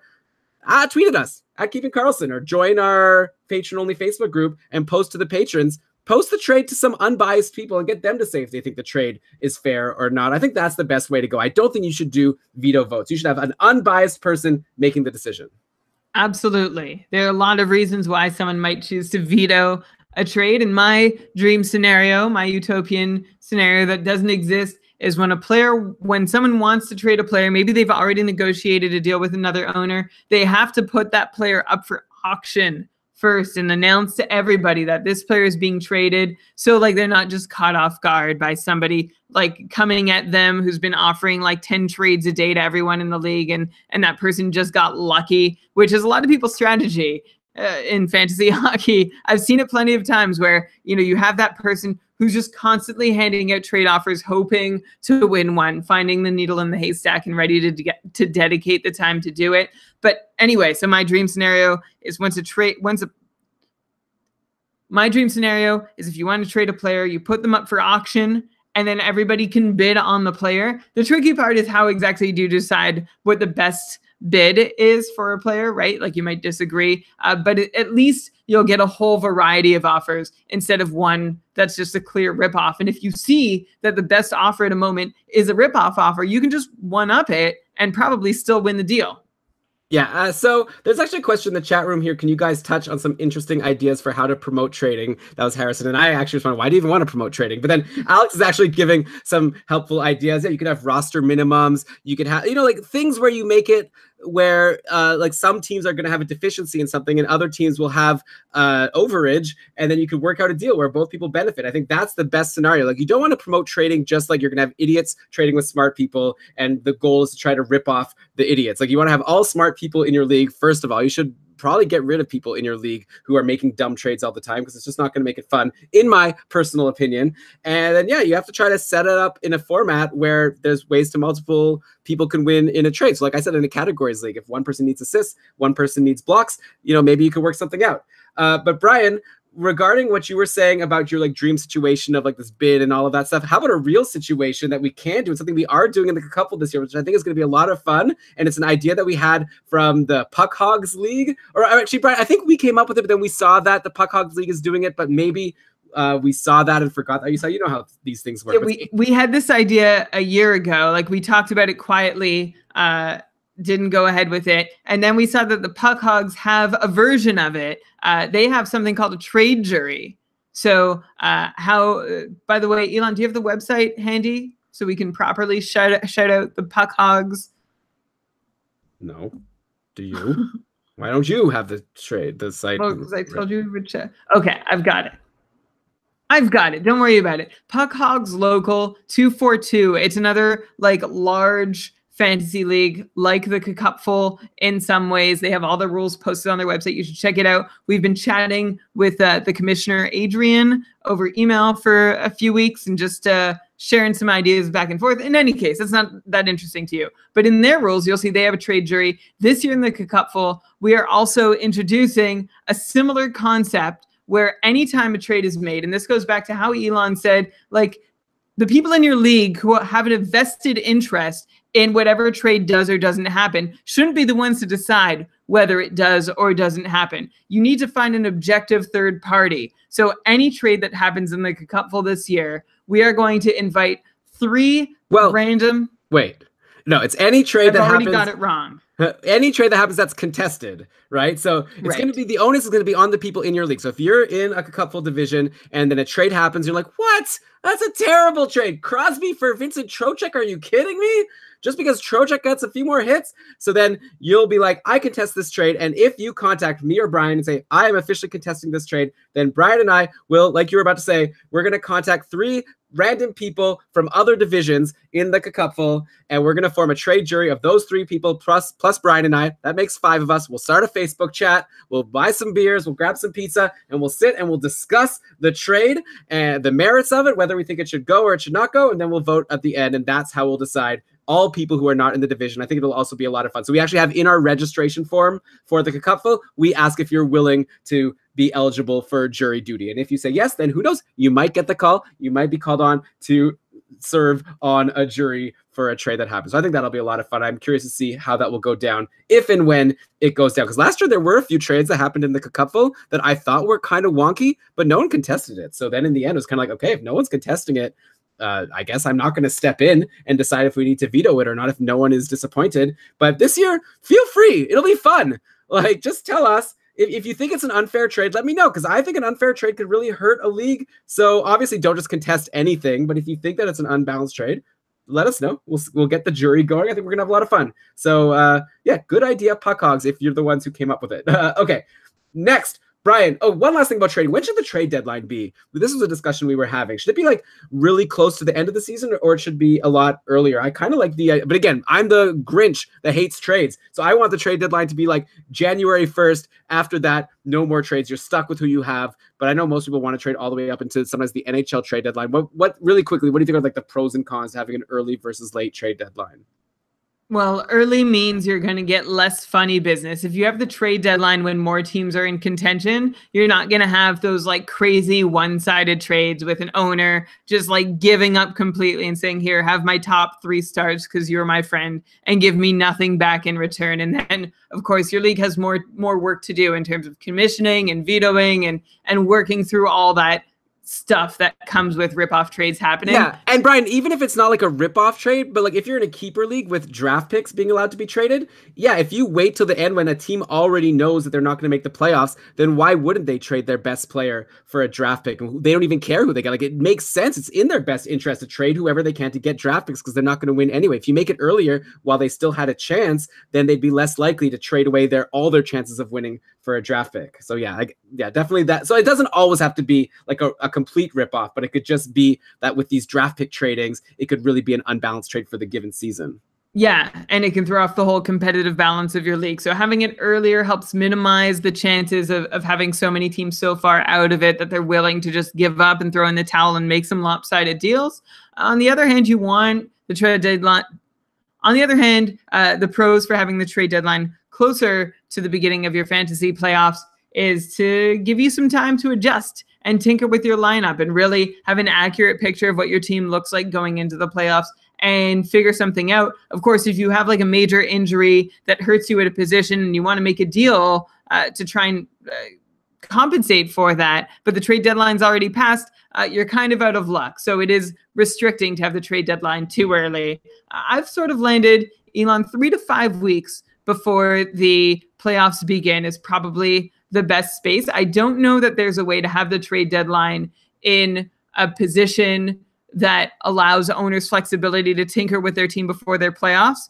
I don't know if there's a way to allow that without also opening the door to some rip-off trade shenanigans. But I would like place the priority on giving the owners who are going to make the playoffs a chance to tinker with their teams closer to the playoffs. And what you need to do is you just need to set up a pretty good league structure to minimize whatever possible shenanigans might happen. Yeah, I think for the cupful, it'll be easier, right? Because there's no draft picks, there's no keepers. So we'll have our trade jury. If someone makes a ripoff trade right near the playoffs, then we'll just veto it. Our jury will discuss and we'll veto. It's a lot harder if you're in a keeper league with draft picks where there is an incentive to ruin the balance of the league because you don't care, you're going to lose anyways. You just want the picks. Okay, so Brian, I guess we're running pretty late. So let's lightning round the remaining topics I wanted to cover here. The playoffs. Like, how many teams should make the playoffs? Do you like it when, like, if you're in a 12-team league and 8 people make it, or do you think it's better to just have like 4 people make it and everyone else didn't I feel like that's an interesting decision to make. Like, should it be hard to make the playoffs or should it be easy to make the playoffs?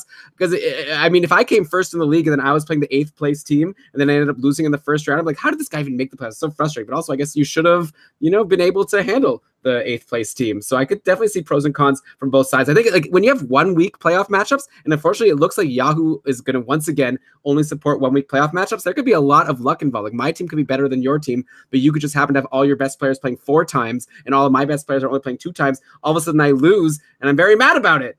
So that makes me think that I want to just make it harder to make the playoffs so that there's more value to just having a strong regular season. But I'm curious to know your arguments here. Just formulating a thought. You can even just say what we do in the couple. Okay. 6 out of 14. Idea. Right. Yeah.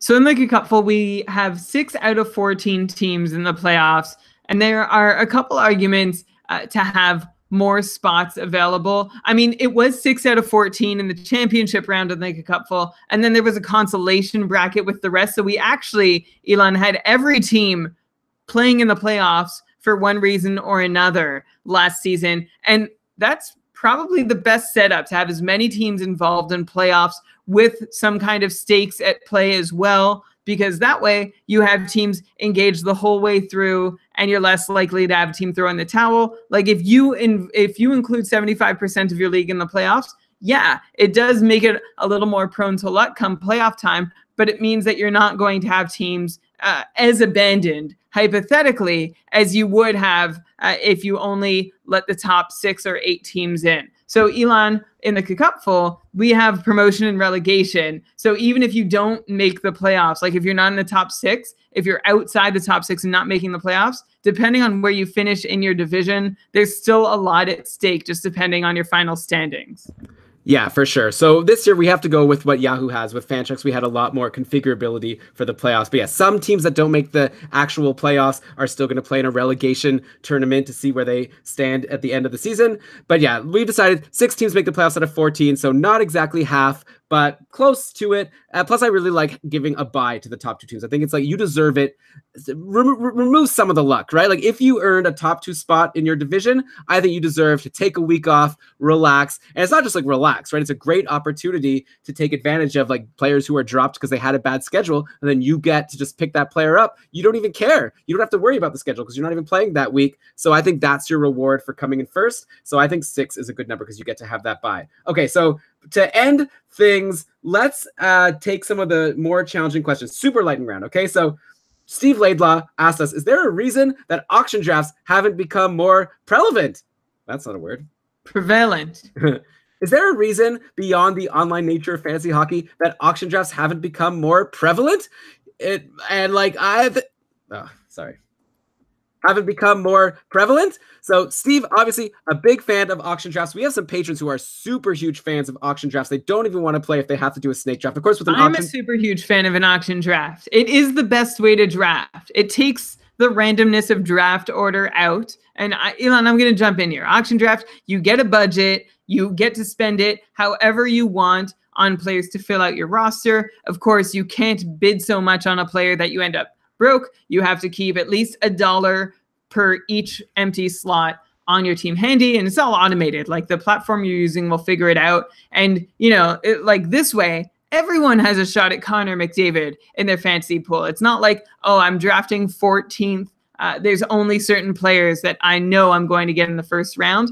Everybody has an equal shot at Connor McDavid. You have a lot of say in your team construction. I love auction drafts. I think the reason that it's not more common is, one, there's a myth that they're complicated and confusing and stressful. I think, two, there aren't as many resources available. Like if you're going to know how to draft for an auction. So if you're going into an auction draft, and Elon, I've had this problem, our patrons have had this problem. It's like, I want to get ready for my auction draft, but I don't even know where to start. Like I can't find any good formula for how to value players. How much should I pay for this guy? How much should I pay for that guy?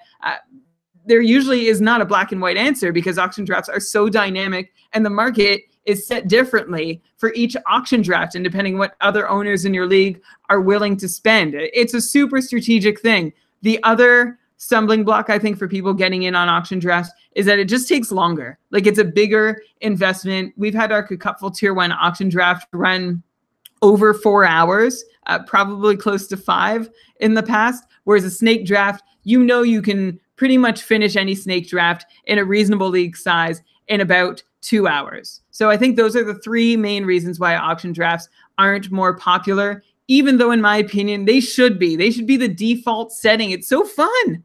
I mean, Brian, I agree with you. I like auction drafts too, and I was scared of them before. And I think a lot of people are just very scared that they're going to suck at them because you're used to what you're used to, right? But I think there is some fun in snake drafts. Like I don't want to sell them short. I think there's a lot of fun in tiering. I didn't say they're not fun. I just said auction drafts are better. Okay, sure, but I think there's some things that snake drafts have that auction drafts don't have. Like, I really like when it's time for my pick, trying to figure out, okay, I'm deciding between 2 players, who's the player that's more likely to come back to me in my next pick if I don't take him? And you have to have that fun strategy of figuring out not necessarily who's the best player to take, but who's the best player to take at the right time, by looking at the other team's rosters and seeing who they're going to take. I know there's similar things in auction drafts, like should I bid? Because like who else are other people going to bid on? But I don't know. I really like that part of snake drafts, and it's not as. I'm sad when I don't get to do that when I'm playing in an auction draft. But there are, like you said, so many reasons why auction drafts are more fun, and also they're definitely more fair in terms of everyone has the same opportunity to get every player. So yeah, I don't know. We'll see if they get more popular in the future. I think another big reason why auction drafts are not as popular, and a reason why I'm a little scared of them, is I think they really suck if someone doesn't show up. Like a snake draft, if someone doesn't show up, you have the auto draft to just take the next player on the board. It doesn't really ruin it for everyone else. Maybe one team will be a little less good, but if they're taking the best player available whenever they have a pick according to some pre-ranking, it's fine. But with an auction draft, if you have like the bot like bidding crazy amounts for one player, totally changing the amount of money that different people have left or not bidding. And so, I just feel like there's a lot more that could go wrong if someone doesn't show up. And in the couple, we have 14 people per league. It's kind of scary. Like, we're opening up the possibility of doing auction drafts. We'll do a tier 1 auction draft. And then I put in the registration form for people to answer whether or not they want to do an auction draft in their division. Then I'm going to try to put people in divisions and satisfy what they want. But at the same time, if you sign up and say that you're willing to do an auction draft, you better show up, because if you don't, that could actually hurt everyone in your division, in my opinion. I don't think they've come up with bots that are good enough to replicate what a person would do, and I think it hurts everyone in the league. For sure. Yeah, auction drafts are really, really notoriously bad at compensating for owners who aren't present. On some platforms, you can't even begin the draft if the owner isn't present. That's Fantrax. On Yahoo, you can preset values and decide how high you want to go on a certain player, and the bots can follow those rules. But of course, deciding how much you want to invest at each position. I mean, the same pitfalls as if you miss a snake draft, although the stakes are a little higher because it really impacts the rest of the people in your draft. Like they're bidding against a bot who might not be acting rationally. Then again, maybe you wouldn't be either if you were there. That's true. Brian, I think Fantrax allows you to do an auction draft. That's not true. If not everyone is there. I thought we had that problem last year. No, the problem was we didn't want to start it because we knew it was going to suck. And so we were trying to find something. Okay, my bad. I thought we actually couldn't, but I stand corrected. We couldn't because Elon wouldn't allow it.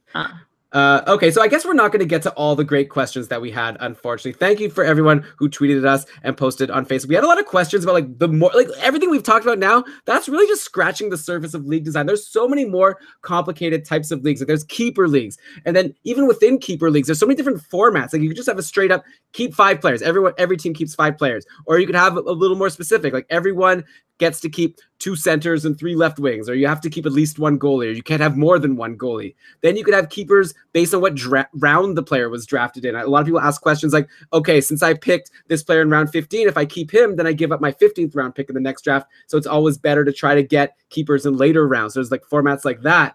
Then we have stuff based on, you could like draft a player and you get to keep him for a certain number of years, and then you have to let him go, kind of like an NHL contract. So if you draft Connor McDavid, he'll go back into the draft, let's say in 3 years. So you could do that. You could even have crazy intense leagues. You could have farm teams where you're keeping like your whole roster, including rookies that don't even contribute to your team, like prospects, and then you have to choose when to call them up onto your team. Like, people are in some pretty crazy intense leagues, and I'm sorry we weren't able to get into all of those.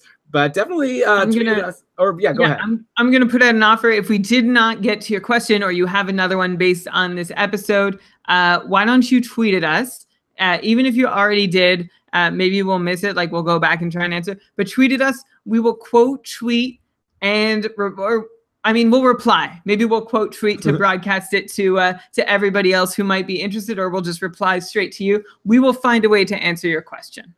Yeah, and I even left out some different cool leagues. But let's end by once again talking about the cool league that we're excited about, which is the Keeping Karlsson Ultimate Patron Fantasy League. It's going to be fun, and we want to get as many interested and active fantasy players as possible. And I think that it's going to be worth your while to join this league. Like, I think one thing that's hard to really promote, but it's really worthwhile to realize, is this is a league where you're going to have the most active commissioners you've ever had. Like, Brian and I are paying attention every day, watching all of the divisions. If there's an inactive team, I'm going in and I'm like trying to find a replacement to replace that team right away, because it's the worst when you have someone who's not even setting their lineups and giving someone an easy matchup win. And I try really hard. And last year it was tricky and it didn't always work, but I tried my best to replace people as fast as possible. This year on Yahoo, they have that awesome feature where you could literally press one button and it sets your lineup for the week. It's maybe not the most optimal lineup setup, but at least it tries. And so it'll be even easier for people to stay active. But if someone else is inactive, I could at least go in and press that button. So you're going to have that. Also, we're going to not have any of this drama with trades. Like I said, we're going to have trade vetoes. Everything's going to be fair. It's on Yahoo. Trade jury, not trade vetoes. Trade jury. Yes. I'm too excited, Brian, about the couple. And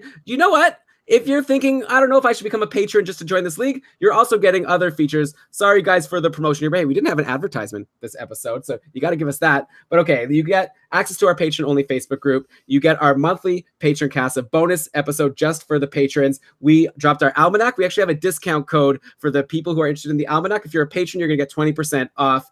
And then plus you're going to get access to the couple. So we're offering a lot of perks. And plus you get the good feeling of knowing you're supporting a fantasy hockey podcast. And we're about to go crazy hard into next season. Once we finish recording our almanac, then it's going to be September. And we're going to start going back to weekly episodes. We're going to have all of our preseason series, looking at rankings, trying to find sleepers. We're really going to help you out to help you get prepared for your draft. And we'd love your support. So check out keepingkarlsson.com/cupful. And then once you go sign up, go to keepingkarlsson.com/patron, sign up as a patron. Then we'll send you an email with a link to register for the Cupful. And then once the Cupful sign up deadline of September 7th passes, we'll be sending you your league invite. The draft date, by the way, is September. Oh God, do you remember? What is it? September 30th? I think so, but why don't you double check? Yes. September 30th. Yeah. The draft date is going to be, by the way, September 30th at 1 p.m. Eastern time. So it's a Sunday. So if you sign up, it would be great if you could try to make it for your draft. You could also auto draft if you're doing a snake draft. We'll also offer an additional draft time for the people who can't make it. If enough people sign up saying they want the additional draft time, we'll accommodate you. So check it out. keepingkarlsson.com/patron. Enough of that, Brian. How about we wrap up the show?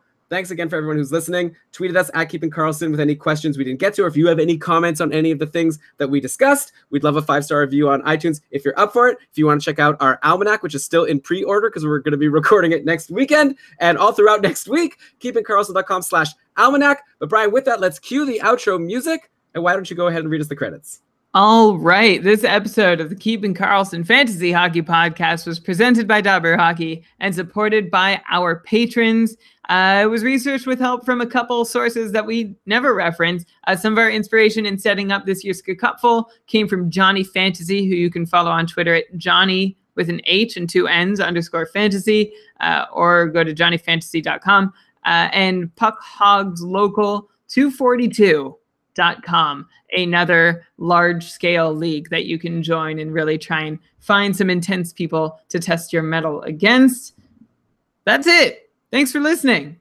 Cool. Great job, as always, Brian. I'm going to talk to you on Saturday, and then every day after that for 7 days. We'll see if we hate each other, and then we'll drop our next episode in, I think, a couple weeks. We're probably going to give you a teaser of Chapter 1 of the Almanac. You're going to get Chapter 1 for free, and then after that, you'll have to decide whether or not you want to go in on the rest. That's when you're going to hear from us next, and the next thing you know, like I said, it'll be September, and we're going to be dropping shows on you every week.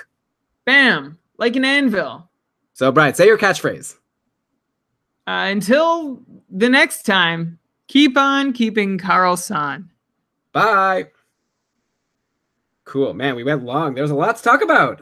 Yeah, I think and we didn't answer everything. Well, we definitely went a little long on the front end of things. Well, as we always do. Yeah. Okay. Well, thanks so much, Alex and Harrison and Matthew. Definitely helped to have you guys in the chat room, keeping us honest. I'm gonna. I don't know if we need to. The shots on goal thing is interesting. Maybe they could be like 0.4 instead of 0.5. Well, I think the trouble is that when you have hits and blocks, but shots are more common. Like there are players that have like Sorry? Like I'm saying, shots are more common than hits and blocks. Like shots. Some players have like 300 plus shots. Like a bunch of players have 300 plus shots. Like no one has that many. And they should carry value. I think prolific shooters should carry more value. The same way that, like you were saying, talking about defensemen. Like, well, yeah. Like at some point you were saying like, you know, defensemen don't shoot so much, but like the guys like Dougie Hamilton and well, you said Brent Burns, but you know the formerly Oliver Ekman-Larsson, the defensemen who shoot a lot are worth a lot. I think that's good. Well, yeah, I'm not saying to like decrease it by a lot, but I just wonder if I don't want it to be a case where it's always just best to grab a high shooter in free agency because like they're getting you so many guaranteed points. Like I think that there maybe, I don't know, I have to look at it. I'll be curious to see if anyone has any opinions on that. Yeah.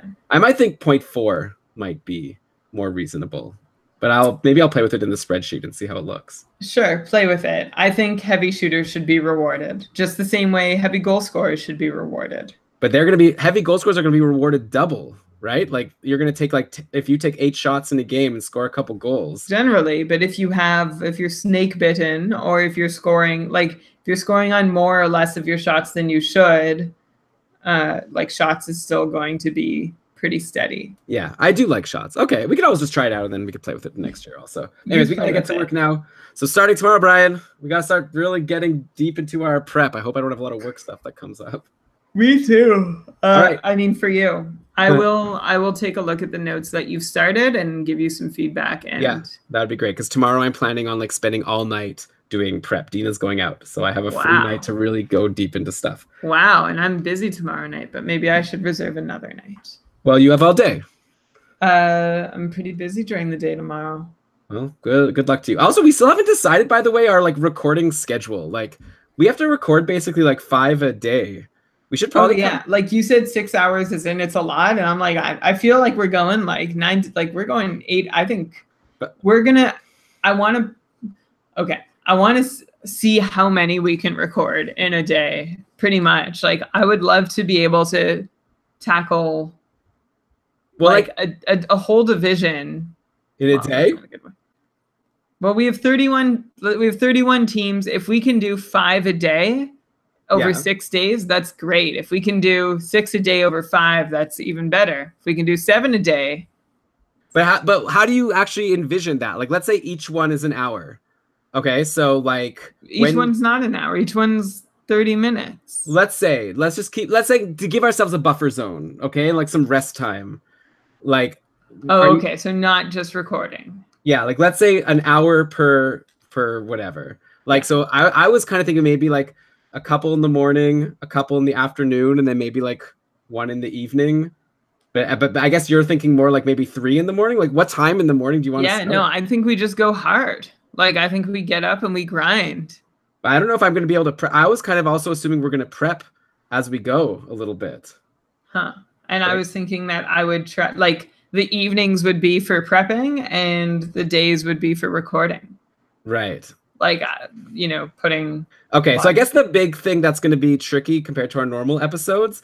So yeah, I agree with Matthew. 30 minutes for each team seems small. Like I had like 9 players on Anaheim to discuss. Like, well, we're not going to do like 2 minutes on each player, right? Like, we need to at least have like 5 minutes, I'd say, per player. I think it's gonna be like 40. Not every player is gonna have an interesting story, though. So like we'll zoom in on a few, and then we'll sort of. Yeah, of course. I guess we'll learn a lot as we go. She goes. Yeah. So what do you think? Saturday? When do we start recording our first one? 10 a.m. We can talk about it later. Yeah, let's talk about it later. I think it's interesting. Okay. Anyways, thanks, guys. I hope you enjoyed it. It's a little behind the scenes chat. We really got to figure a bunch of things out. But okay. Bye. I have to edit this show. Don't forget to do a show write up for this show. Oh, yeah. Good thing I remembered. Okay. All bye. Right. Bye.